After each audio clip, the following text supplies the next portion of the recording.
Welcome once again to Cinemaholics, where we talk about the biggest and best films coming to theaters and streaming online.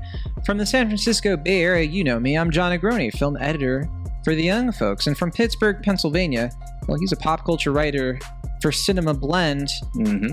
And he doesn't come from Haddonfield, Illinois anymore. He moved. It's Will Ashton. Hey there. You can find more episodes of Cinemaholics, including our full archive on cinemaholics.com, including written reviews and other bonus content. We got lots of stuff on there. If you'd like to write into the show, hit us up. We got some good emails lately. I don't have them on hand, but we got some really nice ones. Yeah, I was going to say, I'd like to read those at some point. I sent them to you. I know, but like they're asking questions and like. Oh yeah. Like there were a couple Bond-related ones I wanted to talk about on the air because they were like actually asking us questions and I wanted to answer those. But well, I'll have to say we got to get to that eventually. But if you want to send us an email, we'll get to it. We promise. CinemaHolicsPodcast@gmail.com is our email. That's how you hit us up, and that's in the show notes if you don't want to write it down.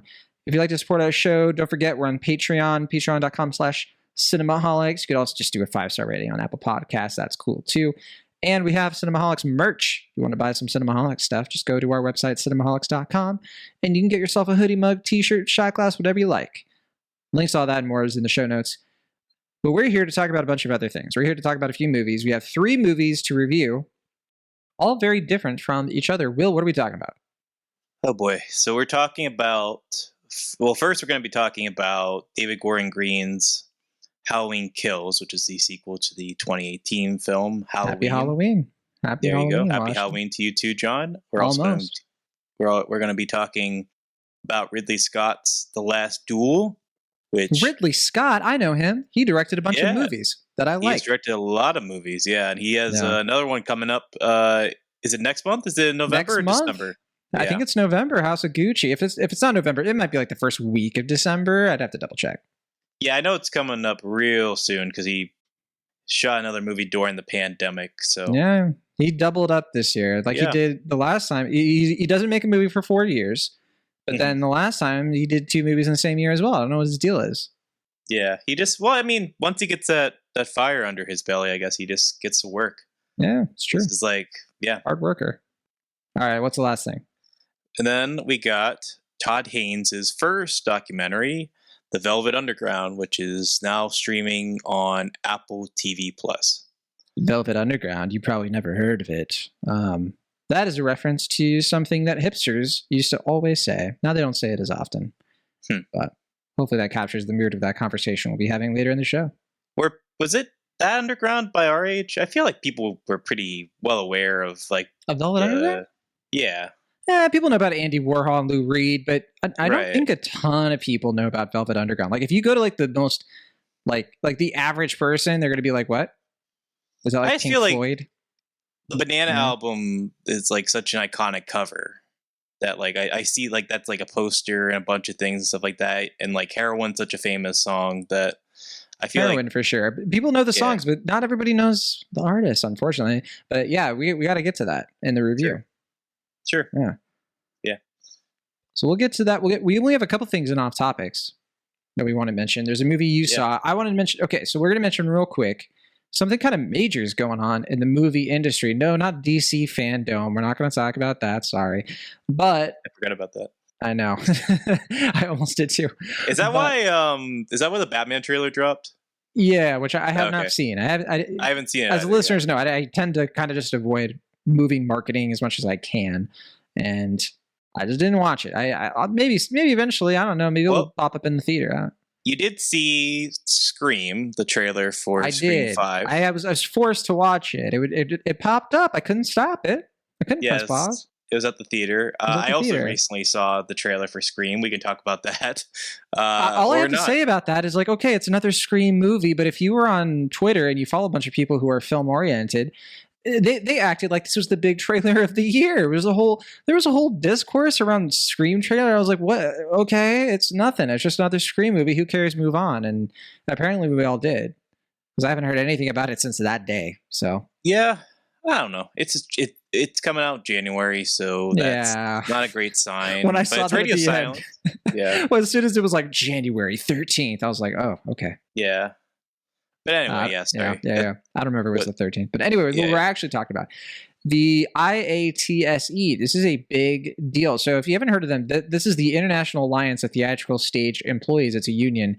They have a lot of people in this union, over 150,000 people. And this is, when we say theatrical stage employees, we're talking about craftspersons. We're talking about artisans. We're talking about like all of the technical people within the entertainment industry. This includes, as you know, it sort of makes it sound like it's only like live theater, like stage plays and stage productions, but it's not just that. It's also the movie industry in Hollywood and television as well. So this is a big strike. We're talking about 150,000 people. I want people to understand this, by the way. So, like, they're demanding basically a slew of things that are going to hopefully make their lives a lot better, for sure. That's like the root of this strike. But 150,000 from like one labor union is a huge deal, because I was double checking this. But Will, the Writers Guild strike, the WGA strike, remember that from 2007?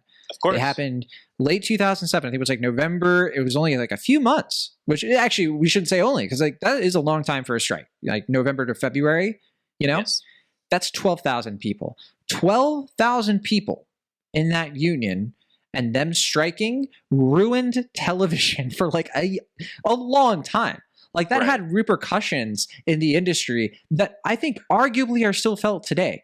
Like very popular shows like Scrubs, like Heroes, like so many, like NBC in particular, but these shows went off the rails because the writers did not show up to work. And so I think Hollywood rightfully is looking at this strike and being like, all right, we got to figure this out. The big news is that today they're in the midst of settling this, and there's a deal that will avert the strike, but it's not 100% final. So we can't say anything definitive about it yet. But yeah, I know you wanted to bring this up, and maybe you have an opinion on this. Like maybe you want to, what do you want to tell the listeners, Will? I mean, yeah, I think it's such a big deal because this strike doesn't come out of nowhere. It's clearly coming from decades upon decades of, just grueling, intensive work hours for crew members. And, this is threatening to be the first strike they've ever had in their organization in 100 plus years. So, this is not a decision they're making lightly. And it's clear that, if you look at their conditions, they're really asking for just pretty basic things. And if Hollywood is going to drag their feet and not give it to them, then I think that speaks worse to them than it would ever to the union itself. But I am very curious. Obviously as a movie fan, I'm paying attention to this and trying to figure out what's going to happen if it does go forward with the strike. Like you said, it'll be even more disaster than the writer's strike, because things are just not going to be in production. You just can't, make a movie without a crew. So, a lot of shows, a lot of movies, a lot of other things are going to be delayed, and we're also talking about making stuff during a pandemic. So this is already a pretty hectic time to be making things in general. So I don't know if that means more documentaries and animated films moving forward or what's going to happen. But it's something that I think if you're a film fan, you should definitely be paying attention to right now. Definitely pay attention, because we're already in a status right now where consumer media is shifting ever more. Throughout this entire situation, I've been thinking about, wow, TikTok and YouTube, those are the two big platforms where people are just making stuff on their own. They don't need the gatekeepers of Hollywood. They don't need these big apparatus, organizations to produce art. Bo Burnham, he did his thing with Netflix, right? And he was able to basically do the entire thing reportedly by himself. He says he did it on his own. He did it during the pandemic, put up inside. And that, to me, reflects the future of consumer media, the ability of people to just create things on demand. And I know even amidst all that, there's a lot of chatter about people right now, around a lot of people right now, particularly more lefty kind of people online and on YouTube, who say, how do we start making YouTube a little bit more democratic for film or video editors? Editing videos on YouTube is a huge industry these days. If you wanted to be a YouTube film essay person, if you want to do anything on YouTube in general, there is a whole industry now of people whose full-time jobs is to freelance video edit. And they don't, like I've heard all kinds of things, like people like across political aisles, across interests, like they don't care. They will edit your video. They will do what they want to do, to get paid. And like that to me is like a whole swelling wave of just changes that are on the horizon. So it's almost kind of quaint, for the IATSE to be coming in and just being like, they're asking for the bare minimum here. I mean, they're asking for an hourly, basically just increasing their pay. They want more money. They're not being paid enough, especially like these people work hard. These people work so incredibly hard, it's not a competition with other people who of course work hard in other industries, but yeah. Well, I mean, this isn't the only union that's been threatening to strike or having to strike at the moment. Obviously, the Screen Guild too, right? Yeah, well, I think so. Yeah, but I mean, I was just talking like broadly, like John Deere right now. I think is in the midst of a strike. The Bisco, like I said, okay, they were in striking. But, time for John's hot take. Most strikes do not work, and most strikes, I'm very pro strike. Okay, I think strikes are great, but I think a lot of people do them stupidly. And I think that particularly like some of the, I don't know about John Deere specifically, but there are just some like general, hey, just do this strike. Don't participate in the economy for like a day. That was supposed to happen like a few days ago. Like dumb stuff like that doesn't work. And to me, it's symptomatic of the fact that we just don't have unions in this country. And we don't have as strong unions as we used to. And I will just say that this is the kind of strike that I get behind, where there's a lot of organizing behind it. There's a real apparatus behind it. And people are actually hearing about this because, like, a John Deere strike and a Bisco strike, that's one thing. But the IATSE, it's a lot of people and it affects the entire world. Like Hollywood shutting down affects a lot of industries. It affects a lot of people. So to me, that's the attention really needs to be on this, because if you actually do want to see a little bit of, economic justice, if you will, toward, people who deserve it, then I think, keep your eyes on that, because I think it's going to be very indicative of the future. And especially when you weigh it against, like I said before, the changes in tech and like all this stuff that's happening already.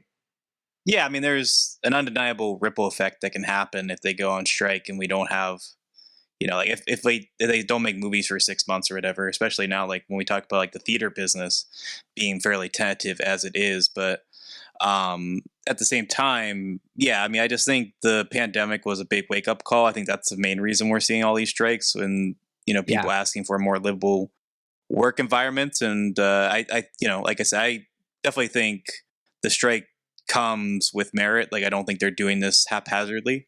Not liberal. You're not saying like not liberal, like politically liberal work environments. Just to be clear, I don't want somebody to hear that and be like, all right, like PC police or anything like that. Sure. I think what they are asking for is pretty fair and humane. And exactly.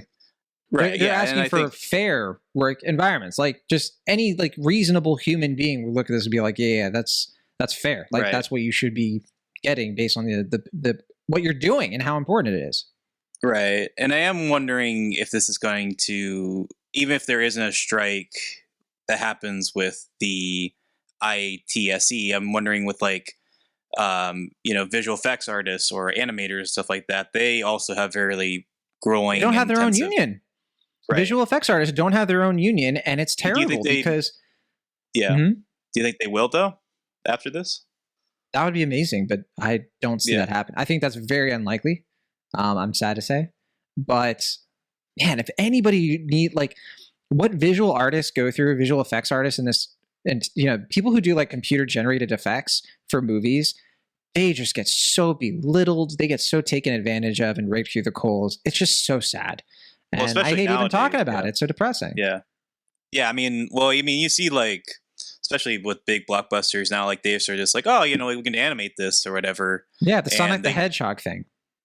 Well, I mean, I was thinking more like the Marvel thing, where like, oh yeah, that too. Like they'll just like outright just be like, oh, we'll just pass it over to the animators, and like things that like very simple things that don't really need to be CG'd, just get CG'd because it's more, in their view, more cost effective because they can overwork visual effects artists and save some money elsewhere, and that's. Yeah, I mean, I'm not pointing the blame exclusively of Marvel. Like other studios do similar things, but I mean, it's becoming clearly a big issue. And like I said, I wonder if this will inspire some unionizing. If it can unionize, I don't exactly know.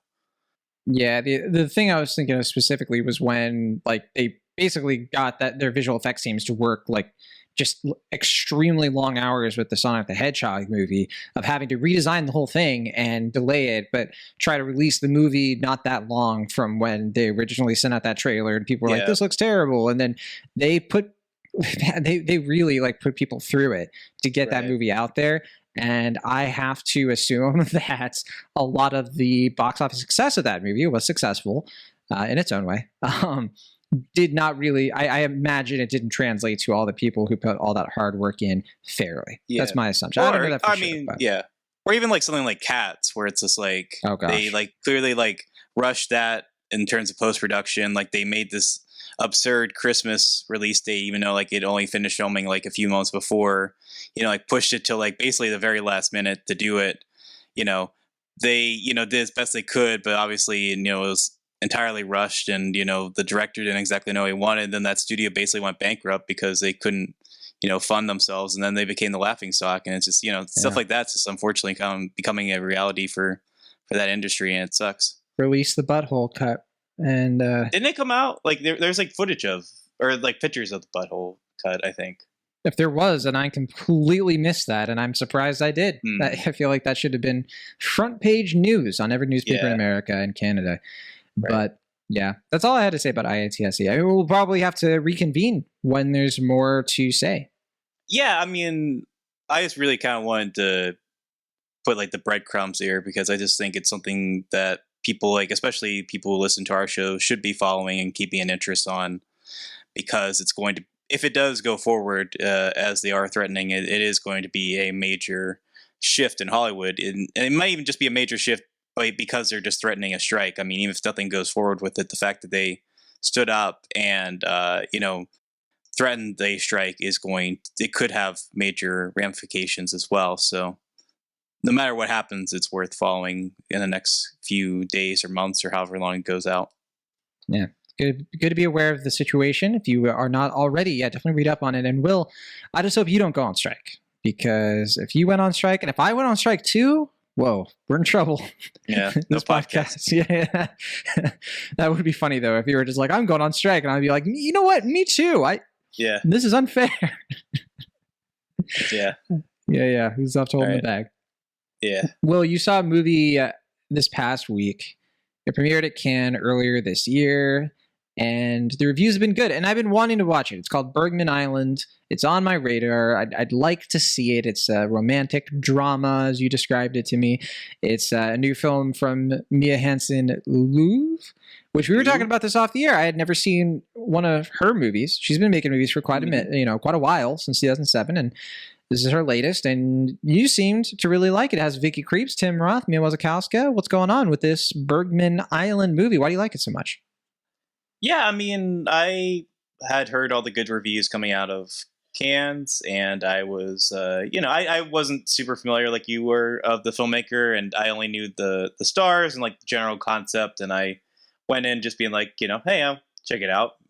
Seems like it's at least pretty good, and I was really quite taken by it. I don't think, especially if you have seen quite a few Bergman films, I don't think it's doing anything that's totally revolutionary in terms of its plotting. It has a kind of story within a story plotting that we've seen in other films. But I think what really stood out to me and what I found really appealing and moving about the film is the naturalistic, qualities that Mia Hansen-Løve brings to it, but at the same time, the fact that she's able to make the character seem so fleshed out and organically expansive and all that, and in a way that I found pretty genuine and pretty engaging in a low yet high stakes sort of way. Just seeing Vicky Krieps and Tim Roth having their own little squabble, and then seeing this lovely little interlude with Maya Wasikowska and her own love interest. I forget the actor's name, but it's just it's just really touching, good stuff. I think it's the type of film that I want people to experience it. I don't know if I can really put proper justice into why I think this movie is so transfixing, but it was just a very absorbing, sweet, and ultimately also bittersweet film that I don't know if it'll be in my top 10 for the year, but I'd certainly imagine it'll be in my top 20 or top 30 because it's quite a good film, and I hope it gets a wider audience. So that's my very loose, rambling thoughts on the film. That's awesome to hear. I'll for sure be watching it. And Will, it's interesting because the movie's called Bergman Island, right? Which is a reference to Ingmar Bergman, an iconic film director we have not talked about that much on this show, right? Like I don't think we've talked about any Bergman film on Extra Milestone, the film anniversary podcast. Mm-hmm. And I'll tell you, Ingmar Bergman is not a filmmaker who I've seen most of his work. Swedish director, he worked for a long time, made a lot of films. I don't even know how many films he made. I have to imagine it's like dozens and dozens, but I've only seen a handful. If I was going to, I would love nothing more than to do a whole year of just going through Bergman's filmography, because that would probably be fascinating. He's considered one of the all-time great directors. Do you have a Bergman sort of connection? Like, there are any films from him that you really like, or how did that sort of paint you watching this movie? Because this movie takes place right on, as far as I understand it, it takes place on the island where Ingmar Bergman lived and worked and all this stuff. Yeah, I mean, I don't think you need to have a firm familiarity with Bergman to appreciate the film in full. I think you can get a lot out of it just seeing the film by itself. I mean, there are at least a handful of shots, like I said, my very limited knowledge of Ingmar Bergman that I was able to catch. There's a lot of callbacks to scenes from Marriage. Obviously, they call out that one a lot, and Fanny, which got its own kind of remake Cries recently. and Whispers. Yeah, with the HBO thing. Oscar Isaac, Jessica Chastain. Heard it's okay. Yeah, I mean, that's what I figured. I thought it was just going to be fine. It's, you're trying to remake Bergman. It's probably going to be a mediocre attempt. But you know what? I've heard it might be better than mediocre, but just not amazing. Yeah, just pales in comparison, I guess. There you go. What Bergman did. But yeah, I mean, I think really it's just the film itself that I really appreciate. I think obviously you'll get more out of it if you know and appreciate Bergman as a person and filmmaker. But I think, the material itself, it's more about just the general things in terms of how people incorporate their own personal lives into their art, where they find inspiration, how that inspiration moves them, how they can live within their art and use that to process their emotions about given things and stuff like that. All material that is not necessarily new, but I think it's very human and meaningful. And like I said, I don't know enough about Mia Hansen-Liu's personal life to know how much of this relates to her own, her own reality or whatever. But I do think it feels very tender and lived in and sincere in a way that I found very engaging and affecting. So I definitely think, no matter what familiarity you have with either filmmakers or anyone involved with the film, I think it's definitely one that is worth seeing. All right, well, that's Bergman Island. It is, I believe, playing right now, at least in limited release. It's I think it's in between limited and wide. I don't think it's in a lot of theaters. Yeah, but you might be able to catch it if you have an art house theater nearby. Yeah, I mean, I was lucky enough that there was a art house theater not too far away from me that decided to play it. But I believe it's going to be on VOD fairly soon. If you do have a chance to check it out in the next week or so, and you have similarly high thoughts on the film, maybe we can do a bonus, but I won't promise it at this time, obviously. Yeah, and for our listeners in the UK and Ireland, you can, I believe, watch it on Mubi, because Mubi, the streaming service, acquired the rights to it for European distribution. Not in all European countries. I think just the UK and Ireland, if I'm not mistaken. But Mubi, M-U-B-I, that's the streaming service where they basically have 30 films on their service, and there's a new film every day and one that gets taken off. So when a new film comes on, it's there for 30 days. One of my favorite streaming services. It's fantastic. I don't use it enough, to be honest. I feel like I should be watching a movie on there every day, like the service demands, but I don't, unfortunately. But yeah, you might be able to check it out there if you are overseas. So yeah, that's that film. I wish I could have seen. I tried to see it as well, so we could have had a whole review of it, but we couldn't get to it. But for now, let's get into our main review of the movie, the main review of the podcast. There you go. Cinemaholics is not a movie. We might do a Cinemaholics movie someday. We'll get Kickstarter. Get all of our favorites back for cameos, and John and Will Take Manhattan. There you go. Yeah, everybody's invited. Maverick will be there.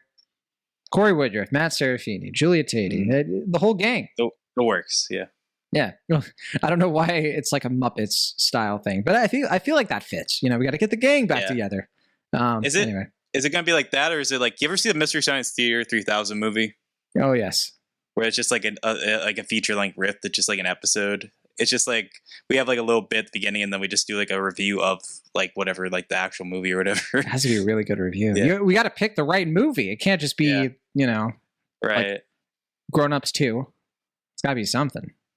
I don't know. That's a conversation for another day, I think. But let's finally talk about the big movie of the week. This is the big box office winner of this past weekend, Halloween Kills. So Halloween Kills, it is the latest movie from David Gordon Green. I like David Gordon Green. I think his filmography is very hit or miss. However, I got to give the guy credit, okay? Yeah. This guy made Pineapple Express. Pineapple Express. He did. That is, to me, one of my favorite films from my high school, college years. I mean, like, I watched Pineapple Express with my buds. I watched it in theaters. I saw that movie with my buds dozens of times. We loved it. We could quote it for the longest time. David Gordon Green, Danny McBride, really great duo. They've been doing these Halloween movies since 2018 as well. But man, the Pineapple Express, that's like, he reached a high with that movie, if you know what I mean. A high, because it's about marijuana. Yeah. His other movies have not been as good, though.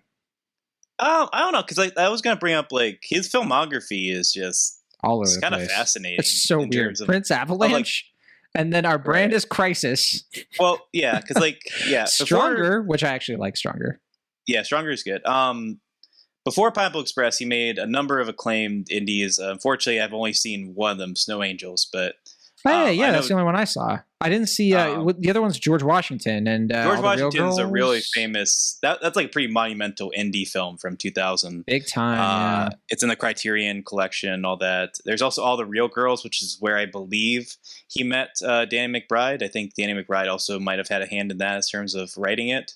I didn't know that. I know. Well, Zooey Deschanel is in that with Patricia Clarkson. I want to say, I haven't seen it. But then there's Undertow, which I'm not as familiar with. But then like there's Pineapple Express. Oh, he did Undertow? That's that Jamie Bell movie. I didn't know that. With Josh Lucas. Okay, I'm not as familiar with this one, but yes, this is the one with Josh Lucas. Kind of like Jamie Bell. Thriller, I think. Yeah. Man, wow. I didn't know. Well, I mean, the third line here is that he makes a lot of like character pieces, be it whatever genre. He like makes films that are very much either like rustically lived in or like have like characters kind of down bad and trying to get out of their predicament, or just kind of like in the thick of it, or with whatever they're doing and trying to get in or out of their situations. But going off of Pineapple Express, there was this kind of clunker period where he did like Your Highness and The Sitter, and neither of those were particularly well liked. Your Highness definitely has its fans, but The Sitter is definitely I've seen each of those only once, and like that's it. That's all I needed. That's just. But critically kind of came around after that. Yeah. I mean, Prince Avalanche was a bit of a comeback. However, I like Prince Avalanche. I like Joe a lot. I've always had a soft spot for Snow Angels. I mean, he does, and I think it's because I have a soft spot for Sam Rockwell more than anything. But like, he just excels. I think he does like a very Sundancey kind of thing, but he goes in between. He does like Sundancey stuff, and then he does these like stoner comedies, and then now he's like in this like franchise. It's kind of odd. Like he takes on Halloween in 2018, and this is. obviously, like his stamp on it is, let's pretend none of the other Halloween movies ever happened. Forget them. Except for the first one. Except for the first one, the only one. We had gotten a movie like that before, where I forget, it was like HBO or something, where it was like, oh yeah, only Halloween 1 and 2. Like, you can forget the other ones. You can forget Curse of Michael Myers and Resurrection, Return, all that stuff. But it at least maintained the whole, like, well, Laurie Strode is Michael Myers' sister. David Gordon Green, Danny McBride, and a couple other screenwriters, they were like, well, let's just forget that. Like, we don't need, who cares? Laurie Strode, she doesn't need to be his sister. Let's just go back to basics. The first Halloween movie, Michael Myers, as a young boy, trick-or-treating, murders his sister, and then he gets put into a mental institution, breaks out, and then wreaks havoc in 1978. And then Halloween 2018 picks up decades later, and he comes back. And Laurie Strode, played by Jamie Lee Curtis, she reprises her role. None of the complicated stuff that happens after the first Halloween. She's just Laurie Strode. She was one of the babysitters. She was the final girl, one of the prototypical final girls in slasher film. Halloween was not the first slasher film, but it was arguably the first mainstream one. It was the one that really popularized slasher films, I think. Well, it made it along like with a Texas household. Chainsaw. It made slasher as a genre like kind of a household name, sort of, or like it validated it. Yes, validated. That's a good way of putting it, because Big time. It brought it to the suburbs, and it kind of made like something like the idea that these killers could just be in your backyard and attack you while you're seemingly doing nothing of great consequence, and on days such as Halloween, and that is the lasting power of that first film, is that it is very simple but very direct and very creepy, because it knows what it needs to do, gets in and out very effectively in the very John Carpenter way. And I would say no other film in the franchise has really topped it in that respect. It's kind of it's what to be expected, I guess, with a sequel to such a great film. But I agree with you. It's for me, it's a horror masterpiece. I mean, it's just a masterpiece of suspense more than anything. It's not a gore fest. There's not that much violence in it. Right. There's not that many kills in it. I don't remember that many kills from the first Halloween. I've seen the first Halloween many, many times. Right. And because it's just so well crafted. I mean, like every detail of it, they made it for a super low budget, even for the time. And I think the thing to remember about that movie, and I think the reason that David Gordon Green and his screenwriters were like, let's just get rid of the like Halloween 2 stuff. I think the reason they did that was because there was something to say about the randomness of Michael Myers in that first movie, when you didn't have the familial sort of bond between Michael Myers and Laurie Strode. His movie sort of posits like it was just random. He just went after these teens because he wanted to kill them. And that speaks more, that's scarier to me than Michael Myers is sort of being like, well, I killed one sister, I have to kill the other. I was like, okay. Yeah.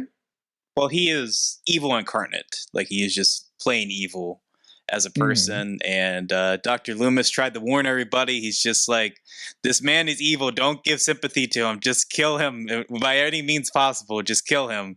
And nobody listens, or if they do listen, they can't beat Michael Myers. So, it's there's something, and it's like you said. I mean, this is 1978, the first Halloween. This is really when we're coming into the sort of rise of serial killers in the news, and the way that the media during that time was like, really hyping up these high profile murders and serial killings. This is around the time when serial killer was coined, Mindhunter, all of that's all like late 70s and the 80s, Zodiac Killer, like all these things. So it's feeding off the idea of like, that started, I guess, in the 50s or 60s, where it's like, well, if you're in the suburbs, you're safe. Like you're out of the city, you're out of the country. Like, you're in the safe part of the country. And that a movie like that, like you said, kind of going off of the serial killer thing, is just like, it feeds into the idea of like, you're not White safe flight anywhere. Will come back to haunt you, right? And oftentimes, what leads to the character's demise in the first film is the false idea that they think they're safe, and that something like that couldn't happen. Like their doors are unlocked, and all this different stuff that kind of leads to their death is because they have this sort of placid view of what they think is an idyllic sense of safety, but is clearly not there. And these movies play with your sense of security of like, well, the character walked over to the garage That's where I thought Michael Myers was going to kill him, but he doesn't. And then they walked out and they're in their car, they're safe. And that's when Michael Myers comes in and kills them. Like, that's the whole point. And it's so effective in getting that point across. And I think we could totally agree then that, the following Halloween movies, they seem to sort of just assume that what's scary about Michael Myers is that he just kills people, and it's just a lot of killing. And we've never got a movie as good as the first Halloween. We just haven't. I think like when Rob Zombie took over in 2007, and I always like mentioning, hey, the first Halloween from Rob Zombie, which gave us a more detailed origin story of Michael Myers, which I hate. I hate the concept of that. It's like why would you don't need to do that. They tried to Christopher Nolan Batman Begins Michael Myers. That's stupid. I actually I like the idea of like, is it a nature versus nurture thing with Michael Myers? I don't know if we necessarily need that story like you mentioned, but I appreciate that movie, Rob Zombie with his 2 Halloween movies, pretty much when I was like, I'm not doing Carpenter's thing. I'm doing my own thing, with the exception of, I guess, the second half of the first film. But when it tries to do a remake of the Carpenter film, like clearly the second Halloween film went out of its way to be like, I'm not just doing Halloween 2 again. I'm doing my own thing with this. Yes, and, the second one is better, I thought. Right. But I think, I don't know. I want to revisit those films out of curiosity, but they're tough watches. They're pretty brutal. And I think like the first one especially, like the violence and everything. Well, I wanted to say real quick, by the way, the first Halloween that Rob Zombie did, that was the movie that was playing the first time I worked at a movie theater. My first day on the job, that first weekend, we were playing at Halloween. That was the big movie. And makes me a little nostalgic inside. It was fitting, considering my connection to the Halloween movies. I've always felt really connected to them. Yeah, I mean, there is something for as much as we've been talking up, they're like, oh, like they remind you that your environment isn't safe and that you're always in danger and all this stuff. There is something kind of comforting about Halloween movies at the same time, almost, I guess technically ironically, because they've been around for pretty much 4 or 5 decades now, and they kind of follow a similar template. They don't always follow that same template to a T, but there's a general concept of Michael Myers is out. He wants to kill people. He's going to kill a bunch of people, and Laurie has to stop him, or and somebody we lean related, back in our like seats. Laurie. It's like we see an old friend. It's like, hey, Michael, how you doing, man? How you been? Right. And it just kills a bunch of people. You suck. Oh, Mike. Why you got to bust everybody's chops? Yeah. Yeah. That mask. That, what was it? The Star Trek Kirk mask that they did? Yeah, it's a William Shatner So creepy. mask. Yeah. So creepy. Anyway, so Halloween 2018. That movie came out in 2018. And like we already mentioned. And so the whole thing with that, it was kind of like David Gordon Green doing his thing. Where he's like, we're going to make a character study out of this. It's going to be about Laurie Strode. It's going to be about like, all right, well, let's resolve that first movie because Michael Myers isn't dead. And she has been spending like all these years preparing.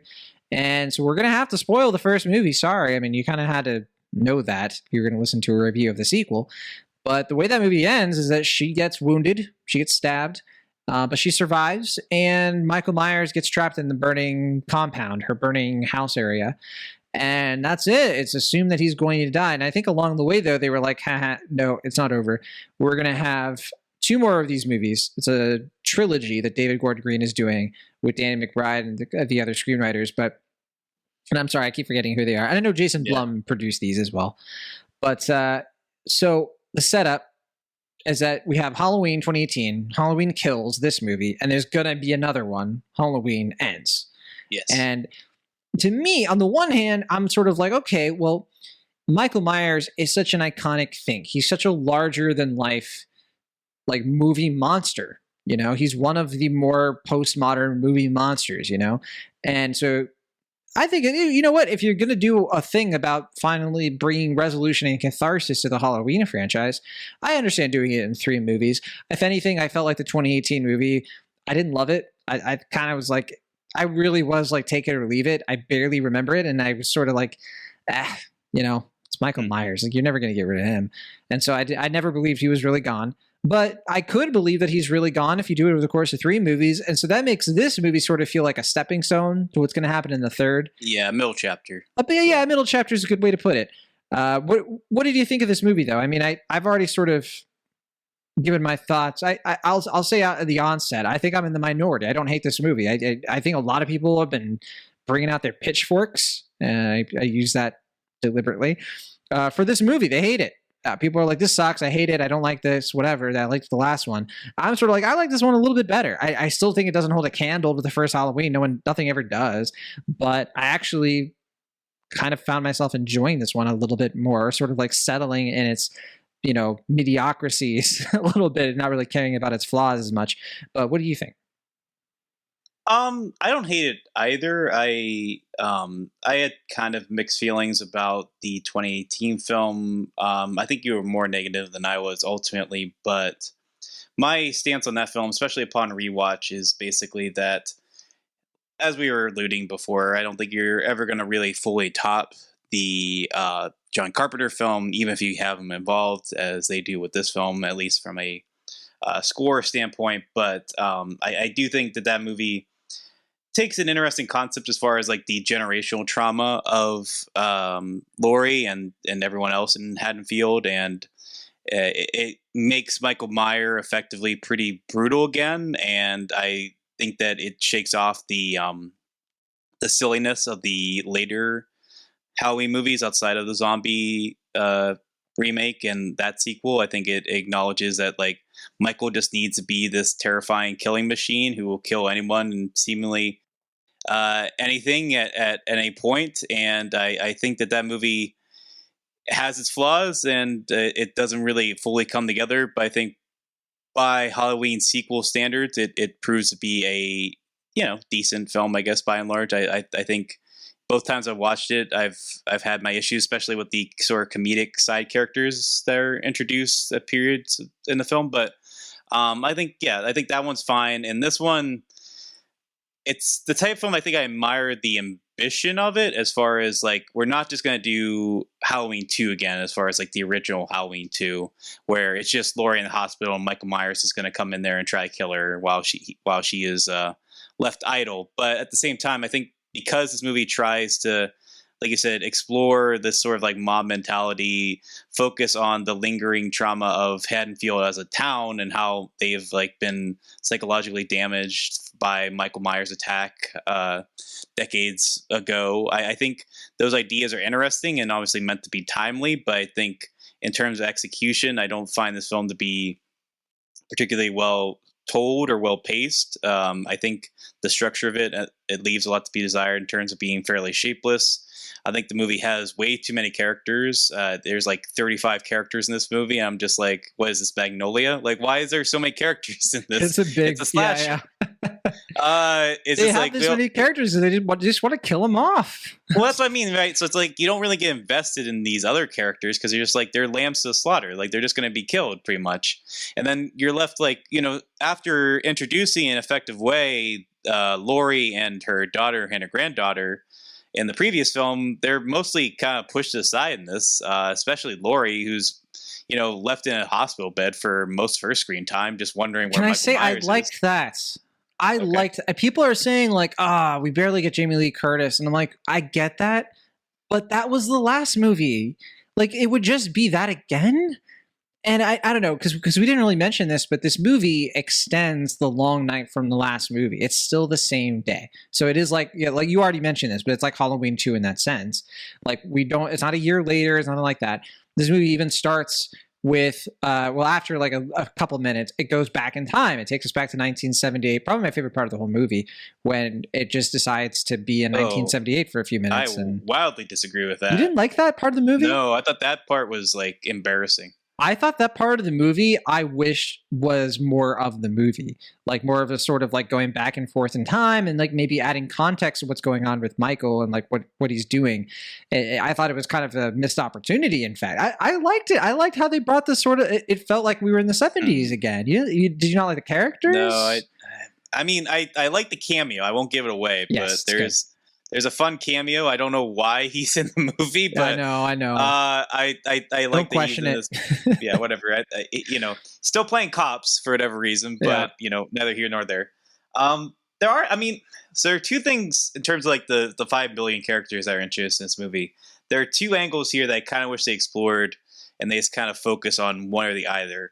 One is Anthony Michael Hall, who they introduced as a new like Tommy Doyle, who is from the first film. He obviously carries a lot of baggage, and people keep wondering like, why isn't Tommy Doyle in these movies more and all that? And they finally bring him back, and I like that we get character actor mode Anthony Michael Hall in this, and I think I don't know. I've heard some kind of mixed feelings about his performance, but I actually thought he was pretty good in this. I actually thought he was. I don't think he's given a lot to do in terms of his character, but I think he makes the most of it in terms of presence and all that. And the other one I was kind of intrigued by was the gay couple that lives in the Myers house now. I kind of like that they are like living this sort of weird, tranquil sort of life outside of the looming threat that is Michael Myers. And I kind of like that they're just like, just kind of doing their thing, watching horror movies, scaring kids. And I was just like, yeah, I don't know. I mean, I don't think that's a fully fleshed out idea either, but I think that's kind of cute, and I think that there's something kind of appealing about that. It's relatable. Sure. I feel like I would be, that's what I would be doing. Like if there was a serial killer, right? I'd just be hanging out with my boo, just watching movies and be like, I hope it doesn't happen here. Yeah, but I mean, I just don't think the movie itself, to kind of broadly talk about my feelings on the film, I don't think it's very effective at being a horror movie or like a thriller or anything, because there's no real atmosphere of dread. Weirdly, even though this movie focuses on the town of Haddonfield, I feel like the town feels a lot smaller in this film than it did in the previous one, or even the original Halloween. That, though. I think that could have been effective if used well, but I think that's just because the movie feels sort of hapdash. Like, I don't think it's because the movie's trying to make it seem like Haddonfield is like this very congested, small little place. It just feels like it's more that like all these different characters are trying to like fight for our attention, and it just feels like there's like a mad dash to kind of like know 15 people at once. And I think I admire the ambition. I like that there's an opportunity here to just kind of do the same thing over again, and Gordon Green and company, I think, avoided that, within reason. And I like that this movie is willing to be fairly angry and bleak and even sort of sadistic at times, but I just don't think the execution really warrants a film worth champion at the end of the day.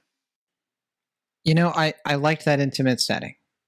I liked that I felt a connection to Haddonfield like I hadn't really felt since the first movie. I think that is something they carry over that is welcome, even though I sort of see your point. Like I see why it's a little bit of a cluster, for a lot of people watching. And I think it's because like I go into this movie knowing that I'm not going to care about these characters, and sort of being like pleasantly surprised that I care about a few of them. And my big criticism for this movie, and I think that it's just something you can't really avoid, like you kind of just have to accept, is that it's not scary. Like, it's just not. Like, Michael Myers is indestructible in here. He's invincible. And, like, the movie makes that clear very early. Like, it doesn't take long before that becomes obvious. And it's a struggle just for the sense of, like, I should be scared. Like, it's kind of like we were discussing earlier in the sense that like I should be feeling in the shoes of these people where, this could happen to you, but this couldn't happen to like a guy who can just shrug off bullet wounds, like that to me isn't scary. It's just when it devolves into being a just sort of like supernatural science fiction kind of movie. And I don't think that's where this sort of story excels. So you kind of have to you almost sort of have to lean into that to be like, well, what if you just watch the movie sort of assuming, I don't think this is what they intended, but like Michael Myers is the protagonist and sort of like all these people getting in his way, and you just sort of like revel in the kills. It's kind of a weird zone to be in morally. And so I don't recommend it. But I mean, I definitely think for me, I found myself sort of slipping ever closer to that sort of camp mode, even though it's just so weird because like the movie takes itself too seriously to be camp. Even though there are like parts of it that are silly, like I don't know. I do think like the Danny McBride and David Gordon Green influence is like they don't quite. I think you mentioned it, like the pacing. They don't quite balance it really, really well. I think they try and like they get a little bit like I don't want to make it sound like it's a total misfire, but you can tell. Like there are times when you can tell, and you just sort of have to shrug it off. I think if you want to still enjoy the movie anyway, but I think a lot of people are just not enjoying it. But actually, you know what? I won't even mention that because we'll get into our game later in terms of how people are actually receiving this movie critically and audience-wise. Yeah, I mean, as I mentioned, had issues with how the movie was, or the previous film was unable to really balance, I think, its tone. I think the movie was like trying to be so like bleak and serious throughout, and then it had like these weird jabs at like Dan McBride humor that I don't think. I like Dan McBride a lot, and I like his contributions to David Gordon Green's filmography and how David Gordon Green is able to work on his various shows for HBO. But I just felt like the humor of the first film didn't really jive with what they were going for otherwise. And this film, I think I appreciate that they are trying to make it more serious, at least for the most part. Like, I think, with the exception of, like we said, the gay couple and a few like darkly comedic kills, like I think the movie's generally trying to avoid kind of the silliness of the previous film. But at the same time, I also kind of think that makes this movie more of a slog because it's so, like you said, self-serious and so trying to be like, oh, like the mob mentality, who is the real monster? Maybe we're the real monster, which I think, it's a fine message. Pretty on the nose. Yeah. I think for a film like this, it's kind of weird to make that a message when it's like, who's the real monster? I think it's us. I'm like, I don't know. I think it's the looming like 6'3" guy with the mask that's killing people. I think he's the real monster here. I don't think it's you guys in this case. But it's a political message without that much teeth. It's like who's gonna watch this and have their worldview challenged? Like who's gonna be like, man, I never thought of it that way? Like nobody. But right. I mean, they're trying. I there's a little bit of a respectability, I think, in the way that its political message is a little bit rough around the edges. Kind of like it is pretty straightforward, but at the same time, you could. Yeah. It does remind me of kind of how like movies of the 70s and 80s handled politics. Like they didn't take a clear side. They sort of just spoke to like very broad platitudes, but did in a very hacky way, I guess. I guess I would agree if I felt that was more sincere, but I felt like the shabbiness of the film wasn't. Like it just. You think it was like unintentional? Not that it's unintentional. I just don't think. Like I think they felt like they're kind of going through the motions with this one. Weirdly, even if they're trying to be ambitious in terms of like what they're trying to do stylistically, I felt like what they're trying to say was just like, oh, we have to do like this sort of thing, like the like the Simpsons quote of like we're giving mob a bad name sort of thing that's been done however many times at this point. I just didn't find that messaging to be.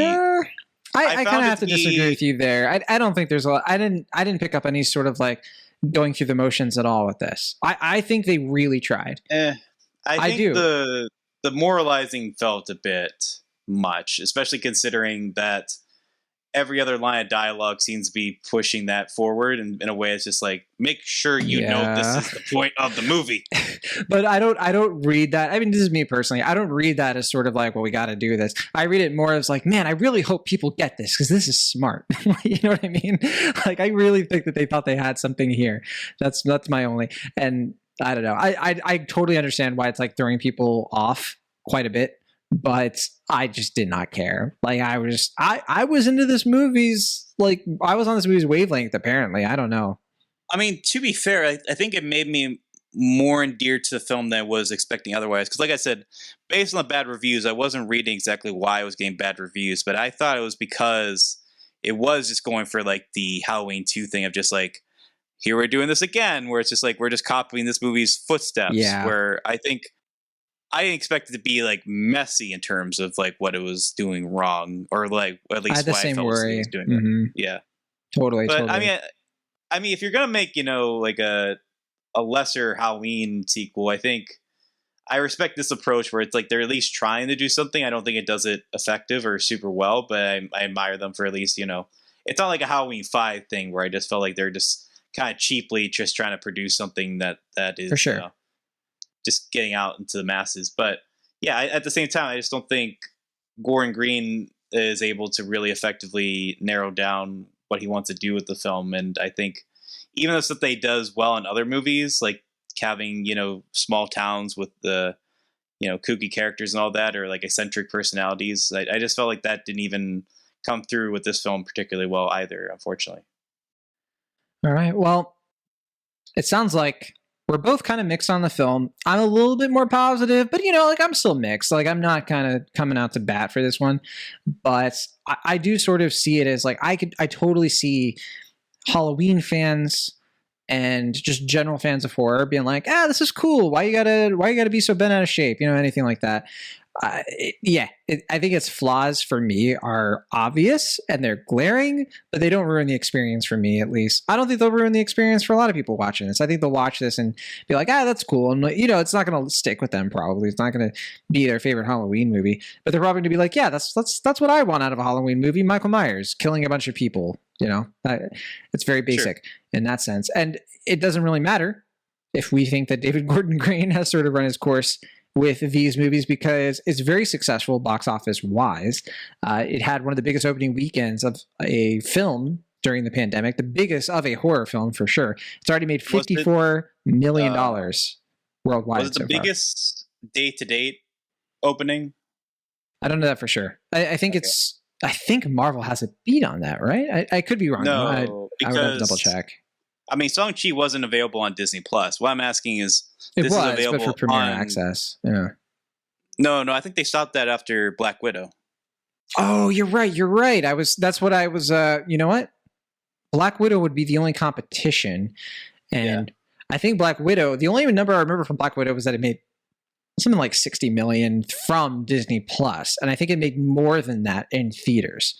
So I think Black Widow is still number one. I think this one's probably number two. But that said, Black Widow's not a fair comparison because you had to pay for Disney Plus. It's not like this is definitely a bigger opening, I think, compared to any of the HBO Max ones where we've seen that, right? Yeah. So is it pretty big success, right, for Universal? Yeah. Do you think it's more that people are like, I want to see this in theaters, like I don't care that it's available on Peacock, like horror movies are meant to be seen in theaters, or it's people being like, Peacock? I think it's obviously both. It's definitely both. I think it's more so the latter.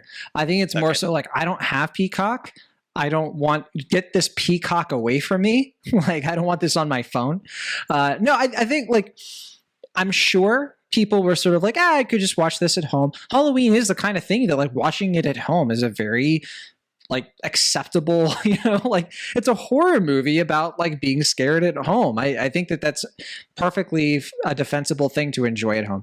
But I do think that people heard there was a new Halloween movie out and you could just watch it at theaters and people get bored. I think people are sort of like, I guess I could watch this on Peacock, but I don't want to have to deal with another streaming service I don't have. So like, I'll just go to the theater and like watch it with a couple friends or watch it with my partner or you do whatever.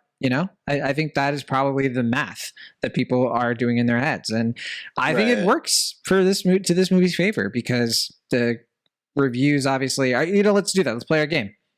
Yeah, I asked that because like I compare this to like Malignant, where anyone who saw it primarily watched it on HBO Max, even though that was available in theaters and has kind of it's another, not like a slasher, but it's a horror movie in this vein. People know what they're going to get from a Halloween movie, right?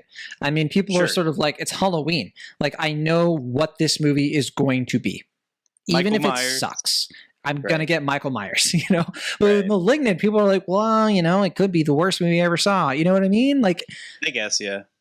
It's tough. Right. It's tough to get people interested in new IP. So Malignant 2, who knows what will happen with that? Yeah, we'll see. Let's settle the math, though, on the Rotten Tomatoes score. Let's play our game. Will Ashton, your job is to guess the Rotten Tomatoes score of Halloween Kills. Have you seen the official tomato meter as of today or the audience score? Have you seen that yet?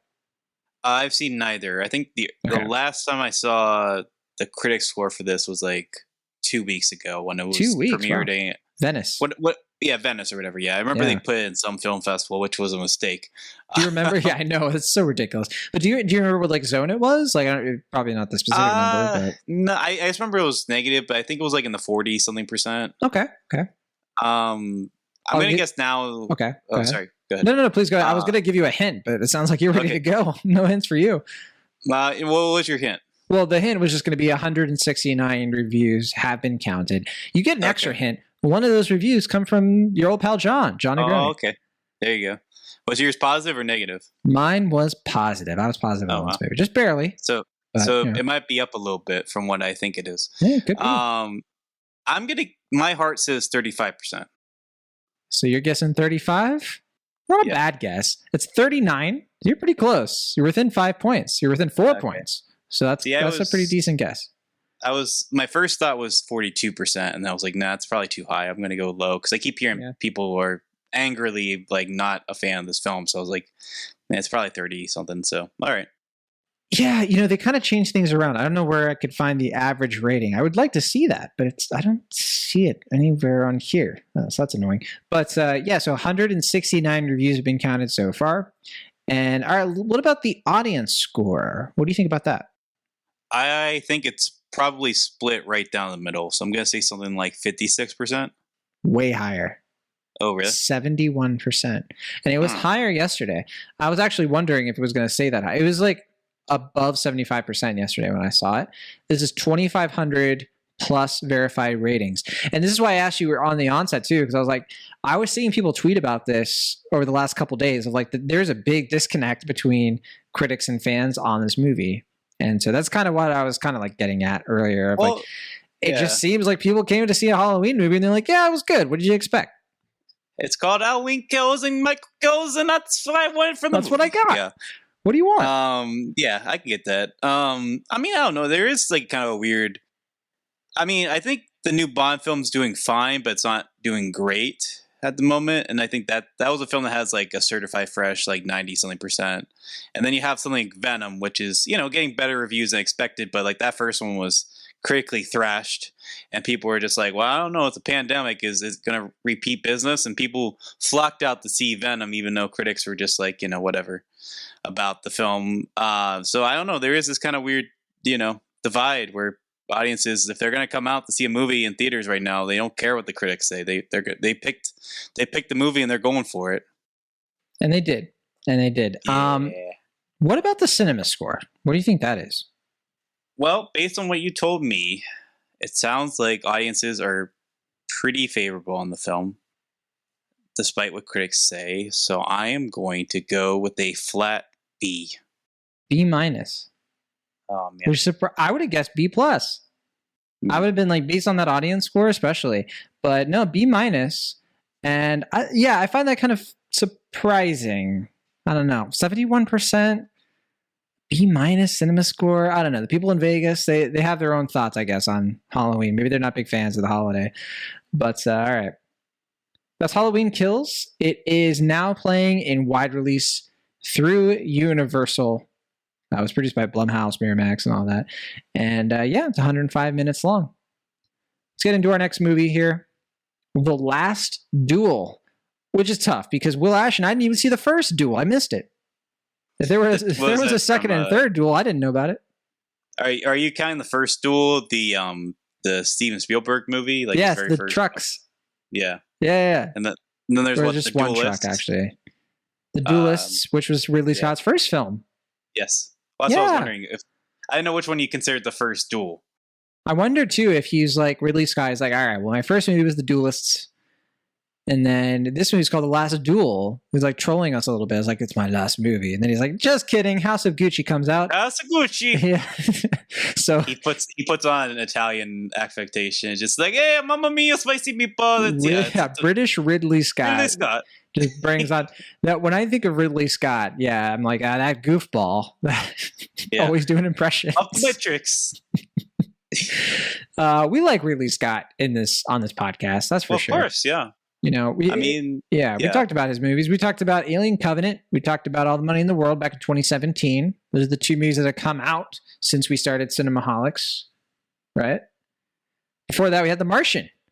That was his last big deal movie. That was the last movie he did, I think, that had cultural impact. Because Alien Covenant, All the Money in the World, the only pop culture impact I think we got from that was the people talking about how they did the West Virginia song too much in movies for that one year. And then also Christopher Plummer, the whole meme of him playing different characters. That's it, right? Is there any, you know? But Martian, people loved that movie. Martian was good. Yeah, Martian was a good film. Yeah, no, I mean, I was thinking about that. I was watching the movie. Is that when I first heard about the project, I was kind of I don't know. I mean, I guess this seems like something up Ridley Scott's alley. But yeah, the more I think about it, like, yeah, his first movie is The Duelist. Then, like, throughout his filmography, obviously Gladiator is like one of his most famous films. But even going back to like two of his most well-acclaimed films, you got like Alien and Thelma and Louise. Like, those films are very prominent rape culture subtext films. And, like, this is a theme that's kind of permeated throughout his career. And it kind of feels like Last Duel. And I don't, in a way, I don't think it was intentional, but I think if you're going to evaluate his filmography, this kind of feels like an amalgamation of a lot of his, prevalent themes throughout, this, 30 or 40 year career. Yeah, and I mean Ridley Scott. He's a director who's made more hits than misses, in my opinion, but only by a thin margin. Like, he's made some crappers. But I would say, Alien, it's his first movie that I think put him on the map. The Duelist was like a tryout. It was kind of like we mentioned Spielberg. It was like Spielberg's Duel. It was like, yeah, this guy has the chops. He can do something that led to Steven Spielberg doing Jaws. Right. And The Duelists led Ridley Scott to doing Alien, around the time that, that they were going to be doing the Dune movie, and all that stuff. But no, he makes Alien and he basically creates space horror, like he creates a movie that defines sci-fi horror for decades. Like, we're still dealing with Alien and people trying to rip off Alien to this day. Yeah. Not that he wrote the film, but yeah. No, I mean, kind of ironic given that, like, it's only a few years after Halloween, kind of similar. Does something, a year after Halloween, 79. Yeah. Oh, yeah, that's right. Yeah. And then he makes Blade Runner, which low-key, great movie, hard to sit through. Like, we can just say it. Like, it's not the easiest. Yeah, the director's cut's much better. But Ultimate cut. Whatever you call it. I'd say Blade Runner, it's an acquired taste. It's a kind of movie you watch and you sort of have to, like, if you watch it with somebody, you sort of have to give them a few caveats at the beginning. And you're like, just trust me, the tears speech at the end is going to blow your mind. And like, you know what I mean? So he makes some two terrific films. You're right. Thelma and Louise is good. He makes a bunch of others in between, but the next movie he does that I think arguably blows the world away, like takes people, like just knocks their socks off, is Gladiator. Come on. It's Gladiator. Year 2000. Are you not entertained? It's the most, it's one of the most influential films of the era. I think some people would consider it his best film. People kind of dance around Alien, Blade Runner, and Gladiator, and Kingdom of Heaven. Yeah. You don't think really so? like Kingdom of Heaven. But I mean, well, I don't know. I mean, people really do like Thelma and Louise. I think you're underselling that film a little bit. But I'm talking more about, like, not just critics, but like, I don't think like the average moviegoer loves Thelma and Louise as much. Like, they do. They like it. No, I think they do. I think you're underselling it. We'd have to have a whole thing about it, I suppose. I mean, it's been a long time since I saw it. That's a 91 movie. That's so long ago. I mean, that ending for Thelma and Louise alone is so influential and so very influential, yes. Pop culture and all that, yeah. Big movie for Susan Sarandon, for sure. I guess for me, though, like, I don't know. There's not much comparison. It's like comparing Thelma and Louise to Gladiator is a little bit... That goes back to my earlier point. I think there is, like, I think Last Duel is kind of that median, right? Yeah, like, like the plot of Thelma and Louise kicks off because Louise prevents, like, a rape attack. Yeah. No, you're right on. Yeah, but I mean, like, it kind of feels like, in a weird way, Last Duel sort of is like, it kind of picks all these different things from Ridley Scott's filmography in a way that I don't think was intentional, but is interesting to talk about. I totally agree with that. And he's made good movies since. I mean, Black Hawk Down.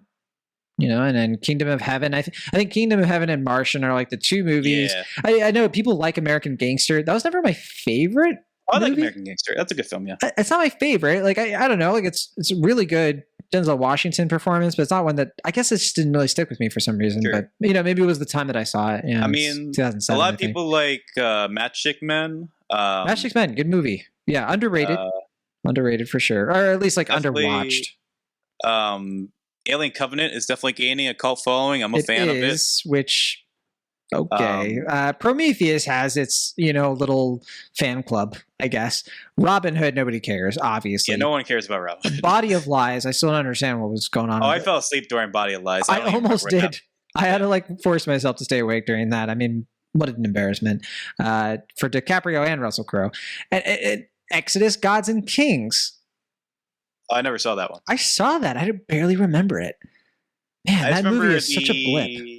I remember the whitewashing controversy. That's the only thing I remember about the film.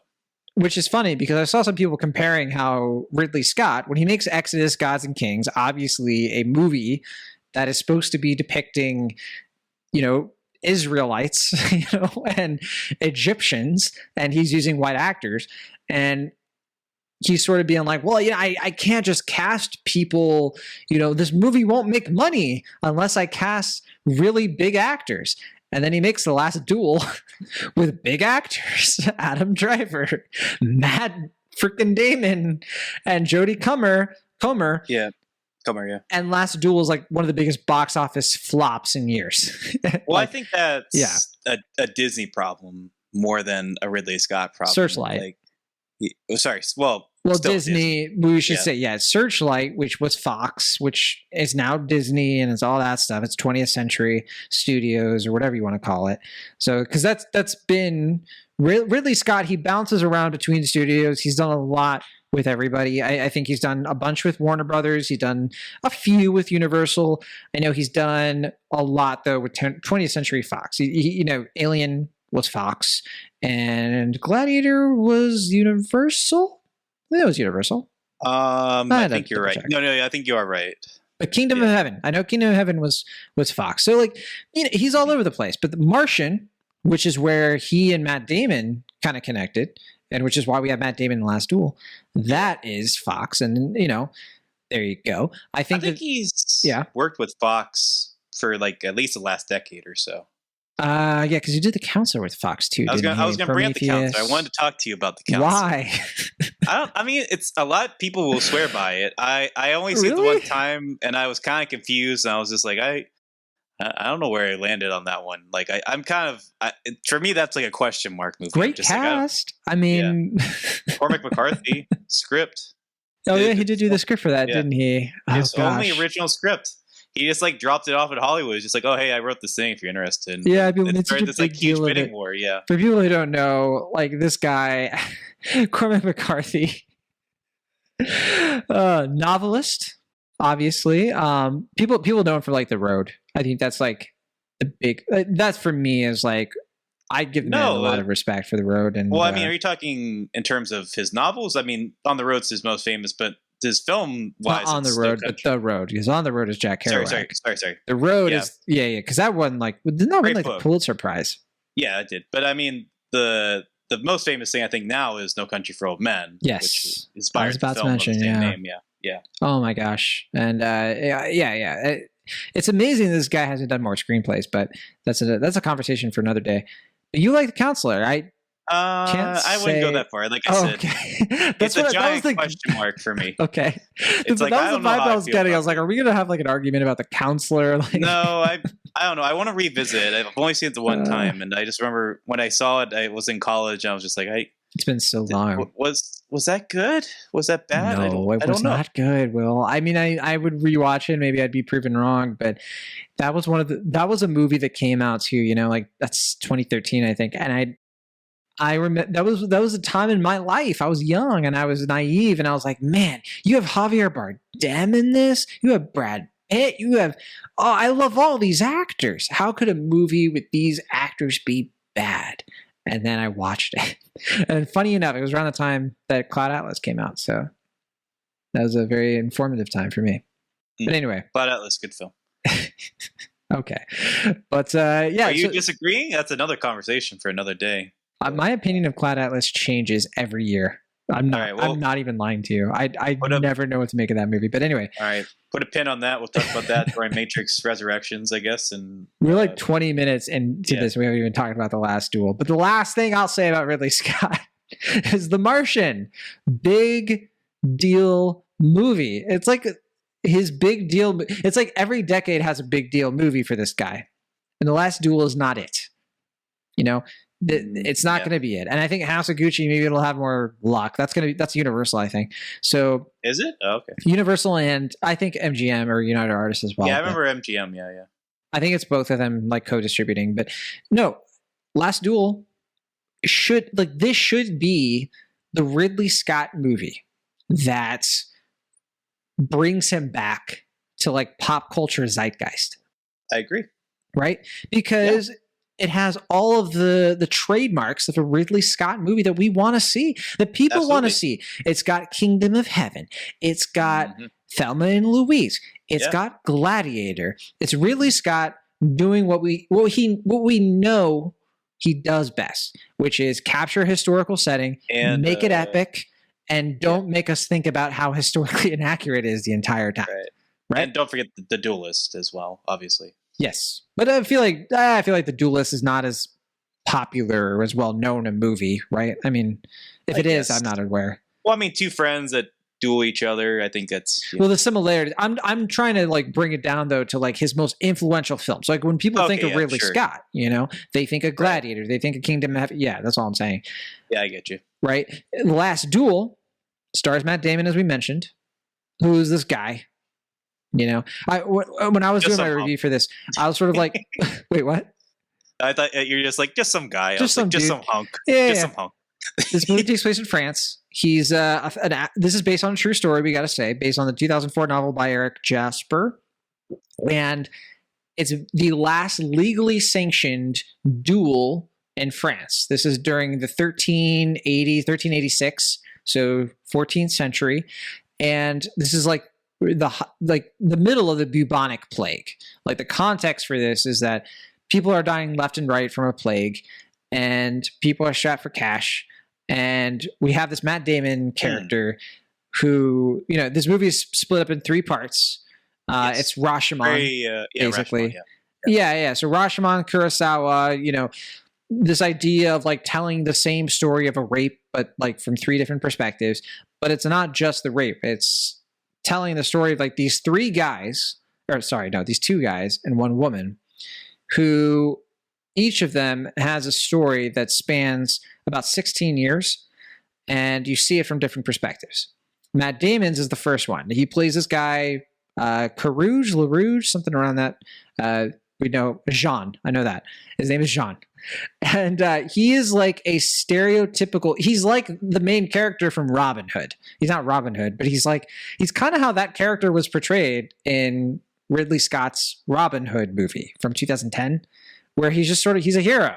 He fights the bad guys. He's kind of just like, I do things for the good of it. He's very traditional, old-fashioned. So we watched the first part of this movie from his perspective, and then the second part of the movie is from Adam Driver's perspective. So Adam Driver, one of the most exciting actors in Hollywood, I would say. I think you would agree.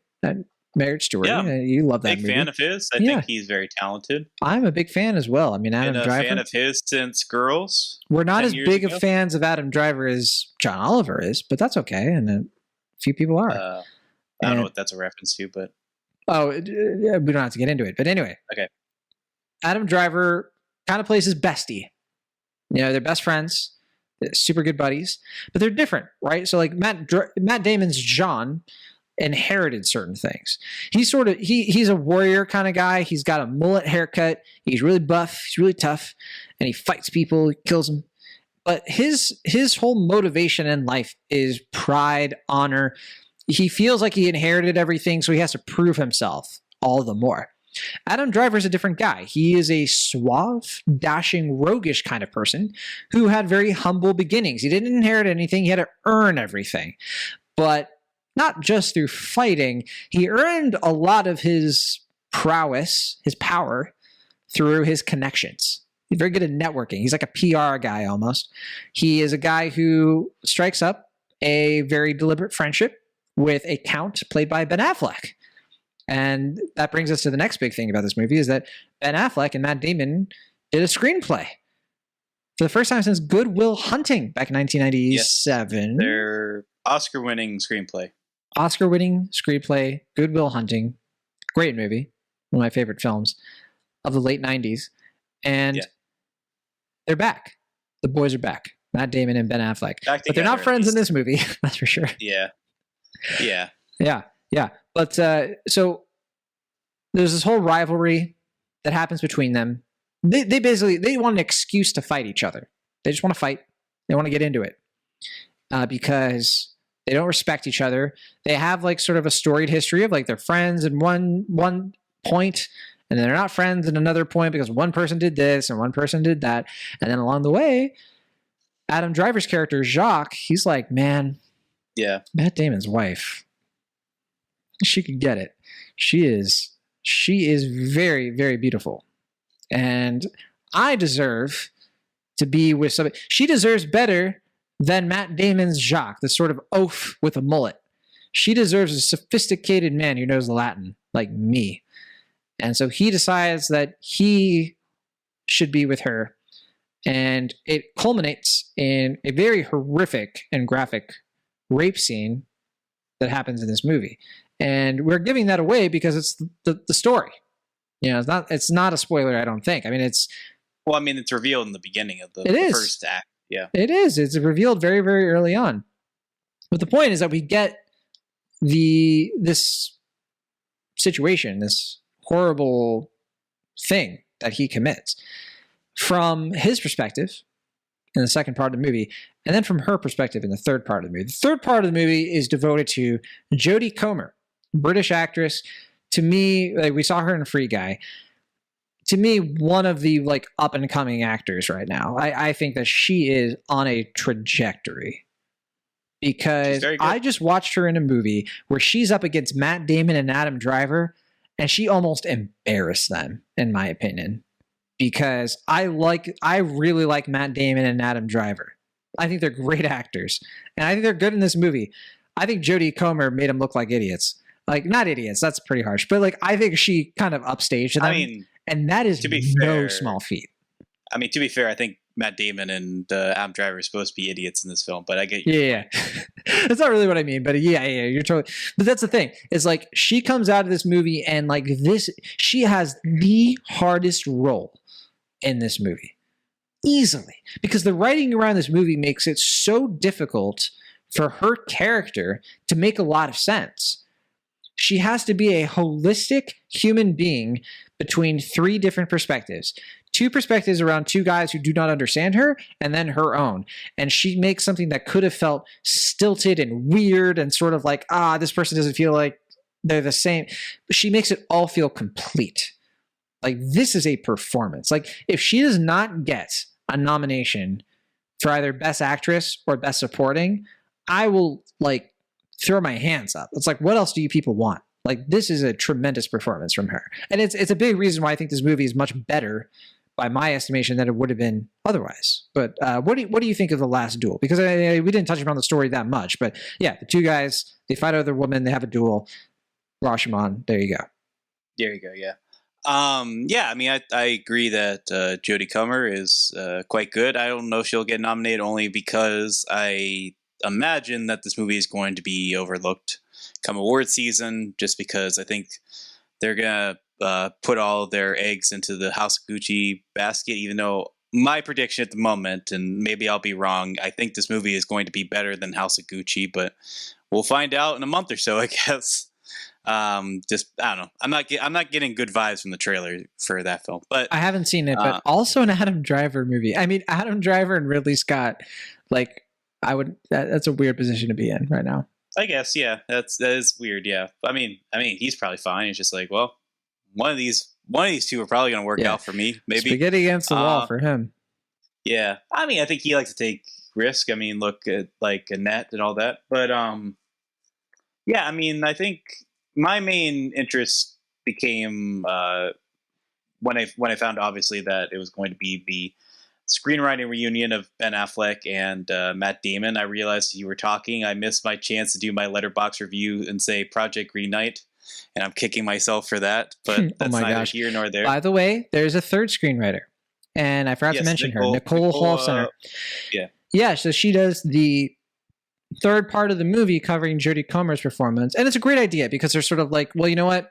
If you're going to do a part of this movie from the woman's perspective, put a woman screenwriter behind it. You're going to probably get much better results. Honestly, I mean, not a guarantee, but it certainly does not hurt. And she's obviously an acclaimed screenwriter in her own right, for sure. Can You Ever Forgive Me is her big applaud. I mean, she wrote that one, right? She didn't. She did direct. No, we're just talking. We're just talking about screenplays. Yeah. I mean, I think say what you will about them as actors or people, but I think as producers and screenwriters, I think Matt Damon and Ben Affleck have kept the careers that they had because I think they're very smart and I think they know what goes into good filmmaking. And I think a film like this is certainly benefited from their influence. And like I said, I think also it's influenced by Ridley Scott, knowing this type of genre backwards and forwards at this point. I sometimes kind of feel, and I'm wondering if you're going to agree, that some of his like blockbuster tendencies kind of take away from what I feel should be a more intimate story, at least in some key scenes. But at the same time, I think like the action scenes in this are effectively pretty brutal and violent, especially when we get to the titular Last Duel. I think it's pretty gripping and enthralling because Ridley Scott is so good at this type of medieval thrashing and dashing and all that. But like I said, I don't think the Rashomon approach is especially novel because we've seen it done in Rashomon, obviously. But at the same time, I think this is a movie about like examining the different levels of power, and I think it does in some expected ways, but also in some kind of subtle and even more thoughtful ways than I was anticipating. And I found myself not pleasantly surprised, I guess, but definitely surprised by how much I was able to be engaged with it, considering I'm not a super big fan of medieval sort of dramas such as these. But I think just the characters are pretty well defined, and I think the intricacies of their individual stories, it follows a formula, but I think they follow that formula well, and it produces a good bit of adult-oriented blockbuster filmmaking. It's interesting, that you call it a blockbuster, right? Because I didn't come out of this movie being like, man, this is a blockbuster. I guess I saw it as like a larger-than-life sort of epic picture, for sure. But yeah, I'd have to wrap my head around that a little bit. Yeah, it's funny because the Rashomon comparison is so obvious. I mean, you watch the movie and you're just like, yeah, because Rashomon itself is about a rape. It's about a rape told through the perspective of several different people, in fact. And what I love about Rashomon is that it's sort of about how it's so difficult to parse the truth, because perspective and memory is so hazy. Like, it's about the fact that like objective truth is something that exists, but people just can't obtain. We don't have the power, to really get the full truth of any single thing. And it's a helpful reminder in that respect because of how it sort of like educates on the human condition. And so Rashomon is doing that over here. The Last Duel is doing something very different. It's using the same mechanism, but to say something very different. It's trying to say, like, actually, yeah, you know what? There are some perspectives that are truer than others, and it's okay to put more weight into the account of a person who was who was traumatized by this. And I appreciate that on a very deep, profound level. I mean, I think the big problem with this movie, the thing that prevents it from being an out and about, like, beloved film by everyone, I think what people are throwing at this movie is that we do have to sit through two pretty awful rape scenes. One of them is way worse than the other, and that's just like that's just how it kind of turns out. One of them is bad, like it's just bad, but like the other one is even worse, and that's the point. It's sort of trying to tell you, like, wow, like, you thought that was bad, this was bad. Like, it's doing all this stuff. It's painting how men see themselves sometimes, especially in these situations, as like the hero of the story. And I kind of like was worried watching this movie, for example, that as I was watching it, it was going to do all of this moralizing and all of this preaching about trying to avoid these cliches of cinema, to tell a story that's like, this stuff is bad and like we shouldn't be like celebrating this sort of thing, only for it to end in an exciting, visceral duel, where it's just sort of like, all right, you just got this whole message. Now watch these two people fight each other. It's going to be super cool and awesome. And that's not this movie. And I think that is what makes this movie actually kind of a bit better than I was expecting, because you kind of referenced it already, but the duel itself is brutal. It's ugly. like it's gross. And like you watch it, it kind of reminds me, it's some of the stuff that I liked about the early parts of like Game of Thrones. Before Game of Thrones just became another fantasy, you know, epic thing, it was actually about something. It was about like, wow, like these people doing what they're doing for their own pride leads to this grotesque violence. And that's what this movie ultimately does. And I think that it kind of nails it in that aspect. But as I said before, you have to sit through a lot to get to it. And I don't think it's going to be worth it for everybody. And it's a long movie. Like this movie feels long. It is long.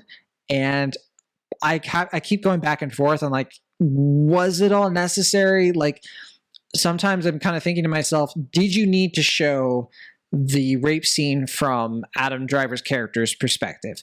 Like, could it have been a fade to black? Like, I'm kind of I'm at war with myself on it because like, I do see what he's trying to say.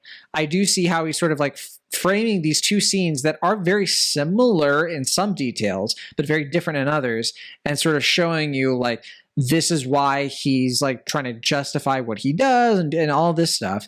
And then when you see her side of it, you're like, oh my gosh. And so again, I kind of find myself split. Where I'm a little bit more in favor of this movie, though, is like, man, I watch this movie and I see these subtle things. And I know some people are going to disagree. Some people are going to say, like, it's not different enough. Like, the subtle nuances between these three perspectives aren't big enough to justify doing it 3 times. Not to say that you see every scene repeated over and over again, but, like, you see some scenes repeated.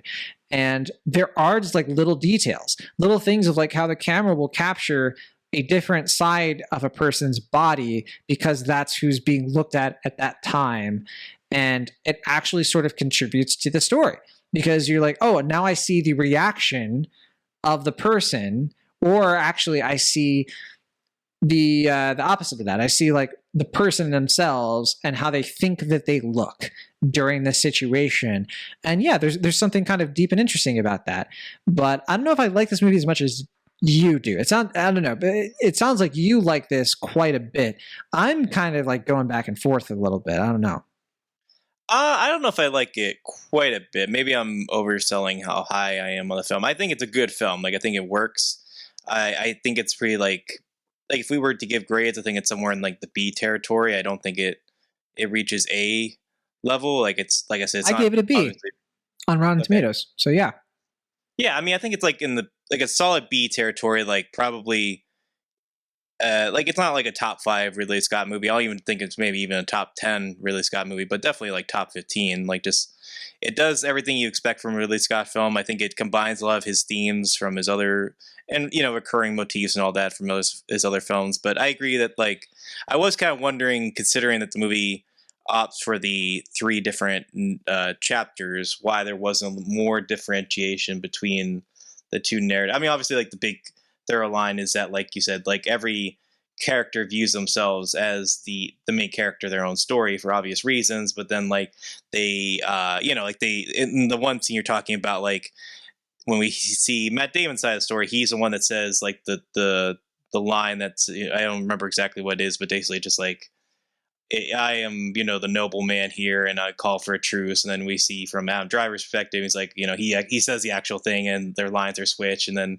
you find out later that it's just like it was just some secondary guy that said all this, and it's just like, yeah, I mean, like stuff like that. I kind of wanted more of that to kind of justify the 3 different perspectives here. But at the same time, I also feel like there is something to be valued from Ridley Scott taking a pretty thorough line to the execution, allowing it to feel pretty fleshed out in terms of, like you said, the kind of more subtle nuances here that makes it more investing, including some of the oddities. For instance, I don't think we've really talked a lot about Ben Affleck's performance, which I think should be noted upon because of how much it feels different from, I think, anything he's done in this 21st century in terms of just being hammy in a deliberate sort of way. Like, it's probably almost the most unrecognizable. Yeah, I mean, like when you see him in the wig and all that stuff, it's just kind of like, well, how are they going to sell this? Yeah. Like, like I don't know if it's far enough to justify. I sometimes hear like people when they see certain actors in period pieces, just like, I don't buy that he doesn't know what a cell phone is. I was kind of worried that would be the case for Ben Affleck, but I think he just knows that like he has the type of face that's so like modern that he just kind of like goes kind of hammy in a way that I don't think I've seen since, fittingly enough, maybe Shakespeare in Love, when he was playing like the like kind of overzealous actor in that film. Like I think that it's probably the hammiest performance he has given in the past few decades now, and feels like this is, you know, clearly him in supporting actor mode. So he's just like, hey, I'm just going to play it up, you know, give himself some fun scenes, but, you know, for the most part, just kind of doing his own weird sort of thing in a way that could have been really distracting and off-putting, but I think he dials it to just the right pitch in a way that I find pretty admirable as far as this current chapter in his career. He's doing some really wild, interesting stuff, I think. I think for me, like, where this movie works best is really the first and third parts. Because, and like I mentioned before, you start off with Matt Damon as this guy who, man, he thinks he's just like the hero, you know, of like against all odds, he'll defeat the enemy and all this stuff. He sees himself as this kind, chivalrous, you know, chivalry. Like that's the big word for it. With his wife, played by Jodie Comer. And when you get to her part of the story, wow. Like you really see like how he comes across to her is so different. And it rings true. Like at least it did to me. Like, you know, like little touches of like when he asks something of like, oh, are you okay? And like where he's actually standing when he says that. You know, he sees it as like he comes up to her and boldly and politely, like Prince Charming. Yeah, it's like embraces her. But in reality, he's like across the room, barely interested. It's like stuff like that where I'm just like, man, that is dialing the message home, because the Adam Driver character, he sucks. He's evil. Like you watch it and you get it. You're not going to be like, man, what a nuance. No. To me, I think the linchpin of this is the Matt Damon character thinking he's one thing. And then I think with the Adam Driver character, it's more of like, this guy will just not admit his problems. Like he won't admit his flaws. He won't admit what he's done wrong and all this stuff. There's this part of this movie where he's like, well, the lady gave the customary protestations, you know, and like, by the way, that's like another thing. It's like the accents in this movie are really annoying. Like, I don't know what you thought of them, but I was very I thought they're fine. I think they're distracting. If they were dialed up even one or two notches more, I think it would have been bad. But I think Ridley Scott kept them on point. I don't know. I feel like he's trying to do this like weird cross between British accent and American accent, and just like it's nothing. Matt, or are we talking Adam? Both. Okay. I thought Jodie Comer did the best job. Whereas like I wasn't thinking about it. Well, she wasn't doing a British accent. She was just sort of doing like a sort of a dialect, but it wasn't like you couldn't pinpoint it. That was the issue. It's like you either couldn't pinpoint it or it would be like too much one way or the other.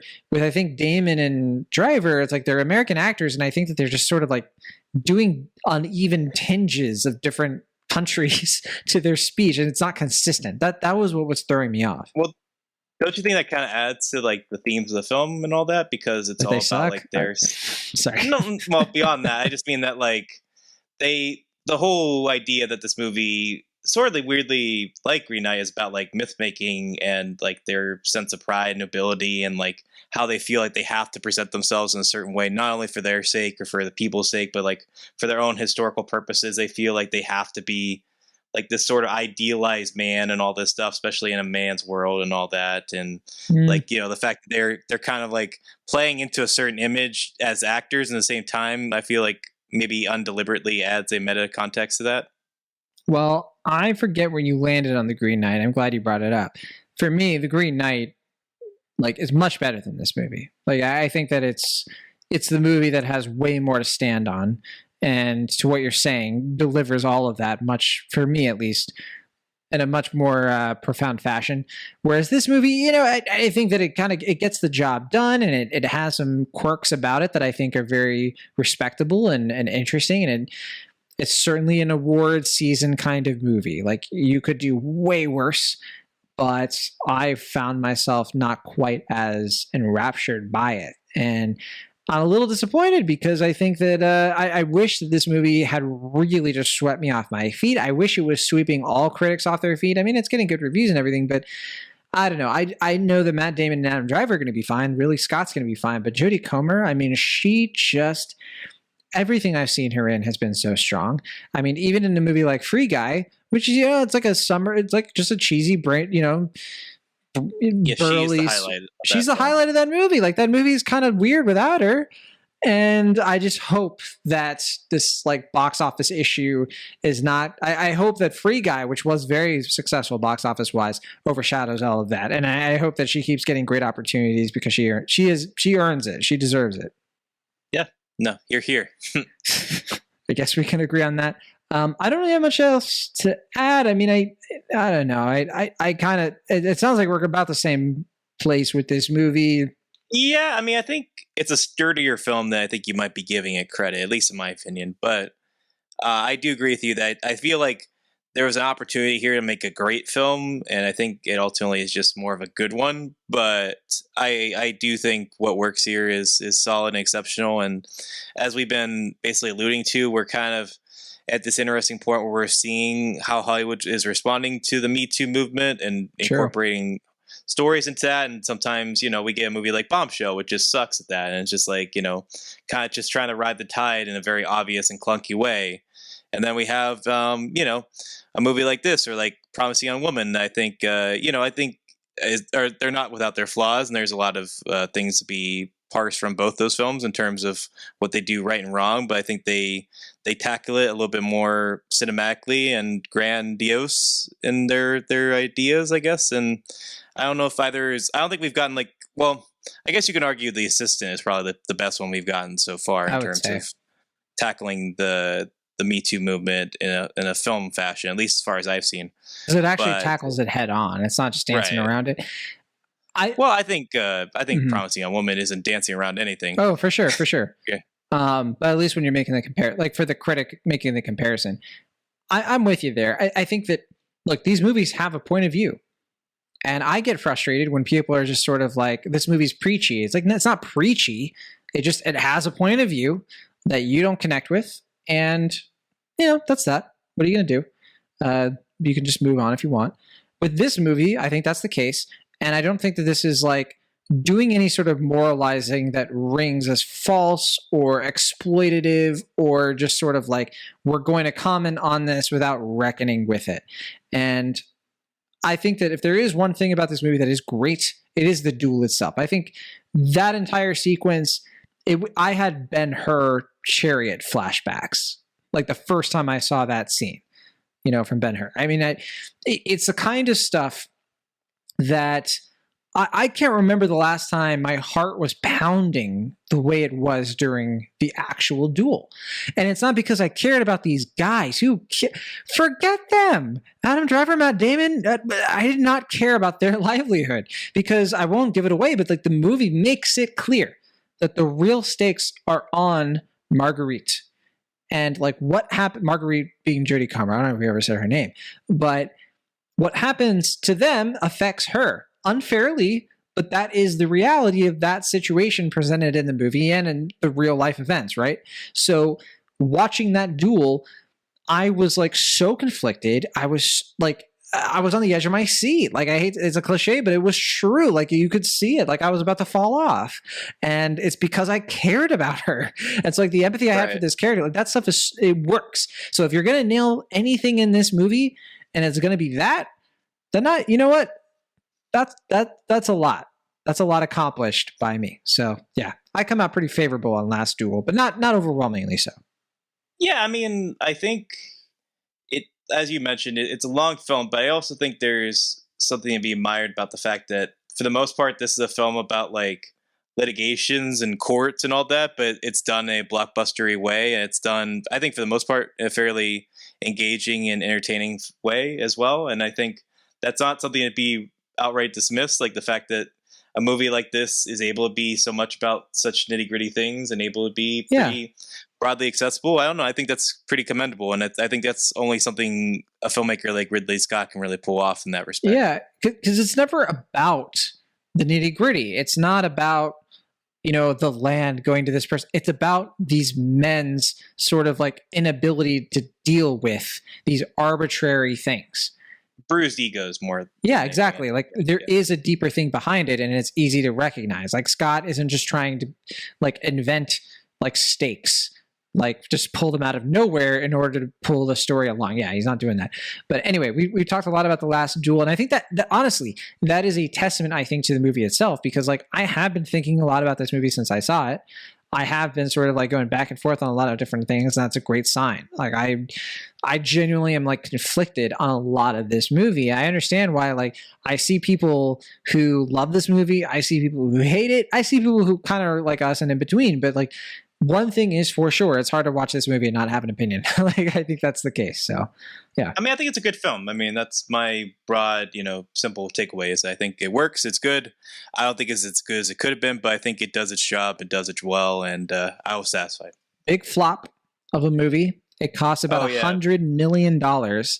And you see a lot of that money on screen. I mean, they brought these worlds to life. I mean, it's a very well crafted film. And that said, I think The Green Knight was able to accomplish a lot of that with a much lower budget. So what are you going to do about that? But yeah, man, $9 million worldwide the day we're recording this after opening weekend. That is very bad. Not even a tenth of the budget. Not even a tenth. And for context, like a movie that costs $100 million to make, it's got to make like $200 million to break even. Around that, like that's at least, lowballing it. That's to be in the black. Yeah, or at least So $9 million out of about $200 million. Yeah, this is going to be a big blow to 20th Century and Disney. But I'm sure they're kind of looking at this and not caring because it's probably going to be a big award season movie. So I imagine that despite its length, it might get a little bit of extra juice. But no, I think it's going to be in the red for sure. It might not be like extremely in the red forever, but who knows? Yeah, I just I don't know. I'm more cynical about these things. Like I see how they just kind of threw A Hidden Life in the trash last year as far as their release schedule. They just kind of like dumped it in a way that felt pretty disrespectful. And then similarly, I'm really worried about French Dispatch because I feel like that's kind of going in under the curtain as well. And they're just going to be like, well, people don't go out to see, art, movies from credited filmmakers. So just Free Guy 7 instead. And, I just like, I don't know. I just feel like this is their way of like, kind of spiting these former Fox movies, but also just kind of being like, well, we don't have to spend $100 million on these adult prestige dramas because people don't show up when it's just like, well, you're the one that, marketed it poorly, released it during a pandemic. Spent too much money. I mean, spent too much money on it. A24 is able to do this. And like, Green Knight wasn't a big box office phenomenon, but that's the thing. It didn't have to be, Yeah, I don't know. It's just more frustrating to me that like, that's why I want people to see this movie and support it because it's just like, sure.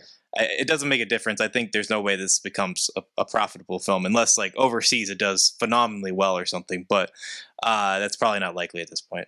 Well, if you do want to see it, I can't stress enough, big trigger warning for this movie, for sure. If you are somebody who finds yourself, certainly, if you find it to be a difficulty to sit through graphic violence, sexual violence, for whatever reason, then this is a tough movie to watch. So we gotta make that clear. I hope we have. And, otherwise, you're going to get a movie here that is deep, nuanced, layered, great world building, great mythology, just really great craftsmanship. I mean, it's Ridley Scott. I mean, you watch this movie and you're in the dirt with these guys. Like you're immersed. Like that's the big benefit you're going to get from this movie if that is what you are looking for. So yeah, that's The Last Duel.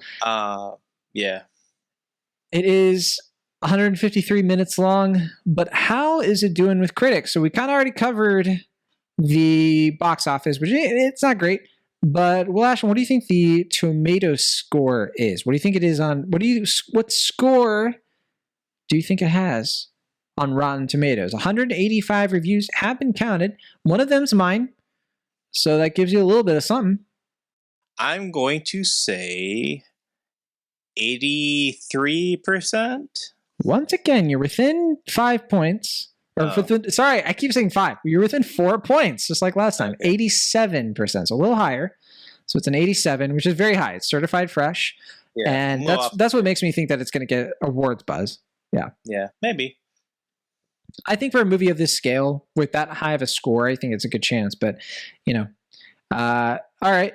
Audience score. What about that? 76%. So you guess 76%. It is 79%. So closer. Yeah, within 3 points. Right. Not bad. 500 plus verified rating. So it's lower than the Rotten Tomatoes score, but it sounds like you kind of are like, yeah, maybe not everybody's, the audiences probably aren't loving this as much as the critics. That was your assumption? Yeah, that's what I'm thinking. Yeah. Fair enough. I'm going to guess cinema score is a B-. It's a B+, which is what I thought Halloween Kills would be, but no, B+ for the cinema score. That's higher than I thought, yeah. Maybe they flipped the report card and they reported the wrong scores. That would make sense. But okay, so that's our little game. Last Duel, it's not playing in theaters. We got to get to our last movie. I mean, we talked so much about Halloween Kills. We talked so much about The Last Duel, which is great. I'm glad we got to talk about those movies. But let's talk about something, a smaller movie, a little bit of a movie that's a little bit more under the radar. And then, you know what? That's fitting, considering the subject matter at hand. We're going to talk about The Velvet Underground, the first documentary directed by Todd Haynes. Todd Haynes has made plenty of other movies before. I would like to get into his filmography, but I think we spent too much time talking about the filmographies of the last two directors. So look him up. He's made great films. We can say broadly, I think his last big movie that was widely accepted was Carol. Dark Waters was a big deal for some people, I guess, but it wasn't, it wasn't as celebrated. Wonderstruck, same deal. Carol from 2015. I really like Carol. I've seen it 2 or 3 times now, and it gets better and better. Fantastic movie, I think. Shame that it's Weinstein, but Yeah, that was one of his last ones, I think, in that respect, right? Yeah, 2015. But Velvet Underground is his first documentary, and this one premiered at the Cannes Film Festival. And I remember it premiered, and we were just like, man, the critical acclaim for this movie is hot and heavy. It's now streaming on Apple TV Plus. I don't know if it's playing in any theaters. I know it is. Okay, playing at the theater where I work. That's where I saw the film. So it's at some theaters. I wasn't sure about that, so that's great. I really hope surprisingly well. I hope people watch this in theaters because yes, I recommend it. Yeah, I'll get into that. So Velvet Underground. This is a documentary that's like the stereotypical VHS behind the music. Any kind of documentary with like some talking heads. You sort of like go through like this is the band's origins and like yada yada, boring. You've seen that. This movie's not like that. You get like talking heads being like, it's not just a band, it's a revolution. Yeah, and exactly. Get, like footage of like newscasters being like, this exciting new band called Velvet Underground, and then you see some like jaded guy just being like, I just want to make music that expresses the feelings of what it's like in the world right now, and Velvet Underground is very like true to the spirit of the band itself. It's very counterculture in that respect. It's unlike a lot of other documentaries. It very much feels like Todd Haynes watched other documentaries that are more cutting edge. He's probably watched other Sundance documentaries, ones that kind of fly under the radar a bit. And he is looking at this band, the Velvet Underground, which is a short-lived band. They weren't around for a long time. The people behind the Velvet Underground were honestly like artists who became more well-known after the fact. I mean, obviously there are songs and there are like musical cues from Velvet Underground that are hugely influential. I mean, Heroin being the big one, I think. And like this, as you listen to this, like watching this movie is like an interactive album. I mean, you go through a lot of their music and you're like, you hear it, like you hear like, wow, like people really like were influenced by Velvet Underground. But the names that you probably know better are Andy Warhol, and who actually doesn't show up in this movie till kind of late in the game, Lou Reed, the big one. And for me, like I didn't know Velvet Underground before I knew Lou Reed. I mean, that's just kind of how it went for me, at least. John Cale, Sterling Morrison, and Maureen Tucker, like these people like absolutely were very much clued into a specific downtown New York City music scene, which was like, gosh, like a conglomerate of art. Like, I personally am so obsessed with this era, this sort of like New York City in the late 60s. And Will, you know this because I watch Mad Men. Mad Men Right. kind of gets into this zone. And it's a fascinating place to start a documentary like this, I think. Yeah, I mean, I appreciate that. Like, if you break down the structure of the movie, it doesn't really do like in terms of like how it approaches the story. It doesn't necessarily break that far off the mold in terms of like we see the upbringing of the band, like the individual stories. We see how they get together. We see their most iconic albums. We see their most famous collaborations. Then we see the fallout. Then we see the breakups. Then we see the decline of the band. But like the execution by Todd Haynes is kind of like you're about to watch a normal documentary, but then someone gives you an edible and you just kind of like your eyes go wide and you just kind of like get, real in the music, I guess, in a kind of metaphysical sort of way. And it becomes, kind of more about the experience itself, kind of like reliving how it would feel to be in the moment as opposed to just like going through the motions of the typical documentary narrative structure, I guess. Yeah, because like the goal of a lot of documentaries is sometimes to learn something or to get larger context, and you obviously get that in this. But yeah, it's more of like what you're saying. It's more of like he's just trying to hammer in a spirit into you, and I struggled with this movie a bit, honestly. Like I'm watching this documentary, and it's all over the place. It's a lot of information. And it doesn't have, because there is a trade-off, I think. The more artistic you are, the harder it honestly is to track this stuff. It's a lot. And it demands so much from you. It demands your full and undivided attention, which is a good thing, but it also means that it's easy to miss things. And if you don't know certain references, this movie does not hold your hand at all. And so you just sort of have to be like, oh, okay, I have no idea what just happened, but we're moving on to the next thing. It honestly reminded me on it, like it's an extended MoMA exhibit. Like if you've ever been to the Museum of Modern Art in either like New York but I saw you compare it as such, and yeah, I get what you're saying. I don't think I necessarily agree, but I get what you're saying. That is like the atmosphere and the spirit of how I feel when I'm at MoMA and I'm like going through like an exhibit and I'm just absorbing like all of this stuff, and it's exciting and it's thrilling. But like for this to do that for 2 hours, because this is a 2-hour movie, it's exhausting. I had to break this up because I couldn't do it in one sitting.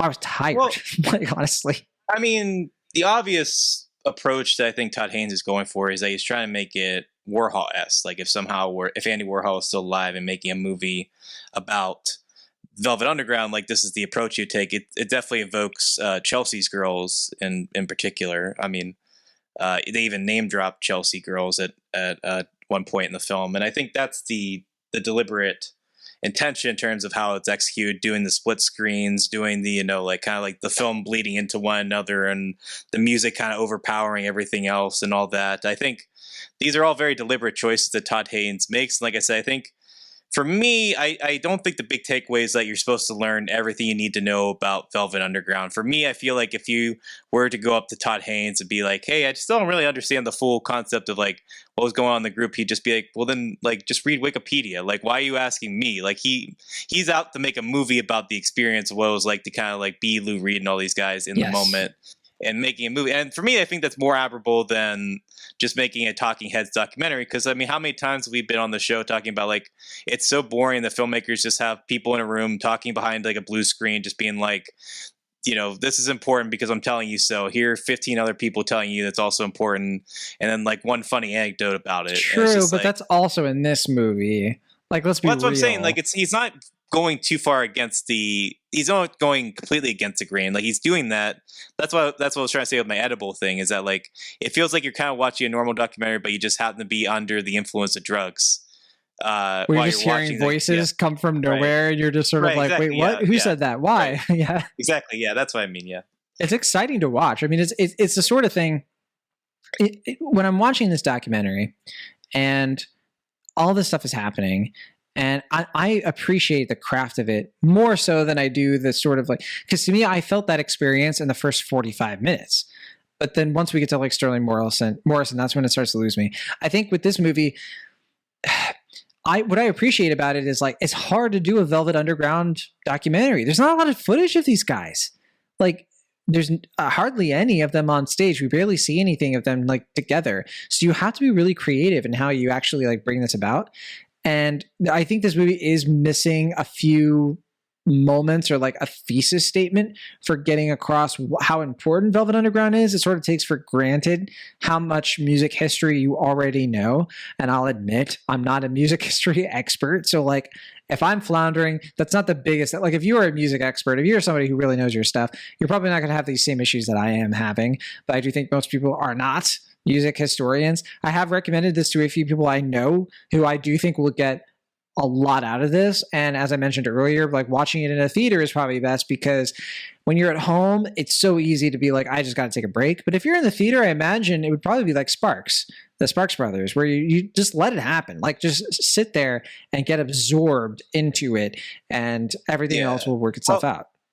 I do think Sparks Brothers was more comprehensive because it felt like it had to go through that stuff. But I think with that movie, it's justified a little bit more because just like, we need to tell you all this information because like he feels like most people don't know that about the band already. Whereas Velvet Underground, like you said, at the time was fairly niche and I guess in some respect is somewhat niche. But I do think the people who are going to go see this movie know about Velvet Underground. They know about like the big strokes and all that. And I think that's fine. Like I think Todd Haynes knows his intended audience for this film and he's playing to that strength. But I agree with you that like for someone like me who only has kind of just like a general idea of what Velvet Underground was, just like knowing some of their more popular songs, but not knowing a lot about their personal lives or how like their influences as musicians were, you know, for the better or for worse in terms of like what they're trying to create with this band. I feel like there was something I was kind of disconnected from, but at the same time, as far as just like viewing experience, I was definitely taken by it just by, you know, kind of being immersed in this weird visual extravagance of it all. I like the kissing part. Well, yeah, that's Andy Warhol. Yeah. I mean, I'm all for Andy Warhol. I mean, you know, as a Pittsburgh native at heart, weirdly enough, when I went to go, like where my car was parked is not too far, like where I dropped my car off to go see the movie, and then when I came back, it's not too far off from where Andy Warhol's grave is in an Erie sort of way. Like Jesus, I actually passed it going to work. That's so cryptic. Yeah, You I've like never seen blew his a grave. kiss? Like, what did you do? I don't know. I've actually never been to the grave itself. I probably should. Huh. I mean, I'm so close to it. He's buried in my hometown. I mean, it's not. Okay. That's not an exaggeration. But yeah, I mean, yeah, it's he's a very big part of this city's culture and its art influence, and maybe that's why I'm a little bit more endeared to this movie than you are. But I can understand your complaints for sure. Yeah, I think it's a lot of, like, this movie is mostly archival footage, and I just don't think it's perfectly executed in the sense that like all of the archival footage and all the voiceover and the basics, like the building blocks of what we see of this band coming together, I just didn't find it always cohesive. I think I appreciate how artistic it is and sort of getting it across that, like, because a band like this sort of demands you be a bit more avant-garde, that you have more of an auteur spirit. But yeah, I think despite the attempt, it has some shortcomings that trip me up along the way. So the Velvet Underground, it's not this is a tough recommend for me. This is not something that I easily recommend to all people, but my gosh, if you're a fan of the 60s, if you're a fan of counterculture and like digging into history in general, and if you just kind of want to see something that's going to challenge you and provoke you, like Velvet Underground is a must watch for sure. But otherwise, I don't know. I don't know what viewers are going to watch this and really get so much out of it compared to people who are going to watch it and be a little bit like, I can't deal with this right now. Yeah, I mean, it did kind of remind me a bit of the Zappa documentary from last year in that, like, I think it is a movie where, like, if someone wants to learn about the artist, I don't think, like, I wouldn't show them that Zappa documentary first. Like I'd probably show him a different one and then show him that one. And then I think the same would be true for this movie. Like I'd probably show them a different piece of footage or like different, reference points before I would show them this movie, just so they have a better understanding of what they're getting into. But I think for a movie that's deliberately meant to be for, fans of the band, people who know most of this information already, but just want the experience of kind of reliving that moment in history and time and that art space, I think in that respect it is effective. And I do think that Todd Haynes, like we said, I don't think he's really reinventing the wheel here, but I think it feels more at peace with his filmography than I was expecting, given that it's a music documentary and I wasn't quite sure what he was going to be doing here. But yeah, I mean, I don't think it's great. It's probably on the lower end of his films as far as the ones I've seen, but that doesn't make it bad or anything. It just, I think he did what he needed to do with this, and by and large, I think it works. Yeah, I mean, I maintain. I think it's like an interactive album, and the music itself is awesome. Like better, in my opinion, than the Zappa music. Better than the Sparks music overall. And so, if you get into this just to sort of experience it and to listen to the music, just get into the music. I think if that's what you want to settle into, you should. So, on that sense, I think we could find a lot of common ground. So, that's Velvet Underground. What do you think the Rotten Tomatoes score is for this one? I think it's going to be pretty high. I'm going to say 94%. You just keep getting better and better. 96. You were within 4 points. Then you were within 3. Now you're within 2. There you go. Impressive stuff. Audience score. Probably like 92%. 91%. Wow. You are doing a gradation. Now it's within 1 point. It's like you're doing it on purpose. Yeah. So 96% critics, 91% audience score. Very, very good stuff. And we should say the 96% critic score is out of 84 reviews. So yeah, vast majority of critics are like, this is the stuff. You got to check this out. Well, I mean, for Rotten Tomatoes, that this means most of them are like, yeah, at the very least, they're just like, yeah, it's pretty good. Yeah, if not higher, obviously. I mean, I'm looking at this now. I'm seeing 4 out of 5, 3.5 out of 4. They're pretty high scores. Yeah, they're not, like middling positive from what I'm seeing. I even see like a 10 out of 10. Yeah, it's pretty high. But I can see why. I mean, it's hard to look at something this artistic and be like, this is not worthwhile, for all of its challenging subject matter in any sense you might assume. So that's Velvet Underground. As we mentioned before, it's now available to stream on Apple TV+. You can also find it in some theaters as of this past weekend. And that is our last movie review of the week. We got a lot done this past episode. Long one, but this episode is almost as long as The Last Duel. Almost. It is longer, just barely, than Velvet Underground. But next week, we also have a few films. Wow, we have a lot to get to. We have Ron's Gone Wrong. Is that going to be our featured? Isn't Dune our featured? I'm just messing around. Yes, yeah. Dune is the big movie. I've already seen Dune.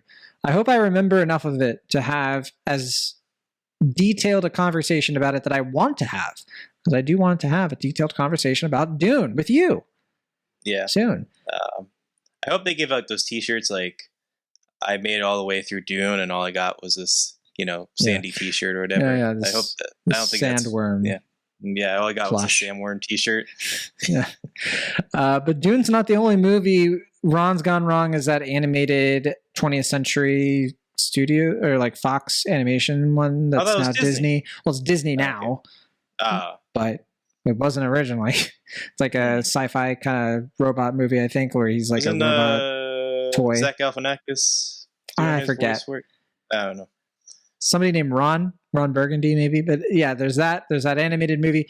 And then we also have the French Dispatch, which hits limited this coming week. Not sure if we'll be able to catch French Dispatch in time. I'm hoping to get to a screening. It's not looking great. Yeah, it just depends on when we record, I guess. True. Yeah. True, yeah. So we might have to put off French Dispatch. We'll see. And then also Broadcast Signal Intrusion, which I already caught at Sundance. You watched half of it at Sundance. And yeah, I'll try to finish it. I mean, I liked what I saw from the first half. It was okay. I barely remember it, so I don't know if we'll be able to talk about it. I don't know if I'll be seeing. Yeah, I guess like maybe more in the sense of like, yeah, I thought it was interesting. Maybe it doesn't go anywhere in the second half, but we'll see. It was fine. I didn't have a strong reaction to it myself, but okay, you're not making me very enthused to finish this thing. Sorry. I feel bad, but you should make your own decisions. I don't know.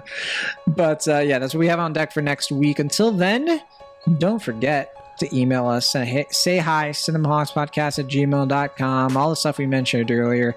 And we'll be back next week from the Internet, California. I'm John Negroni. And for Pennsylvania, I'm Washington. See you next time.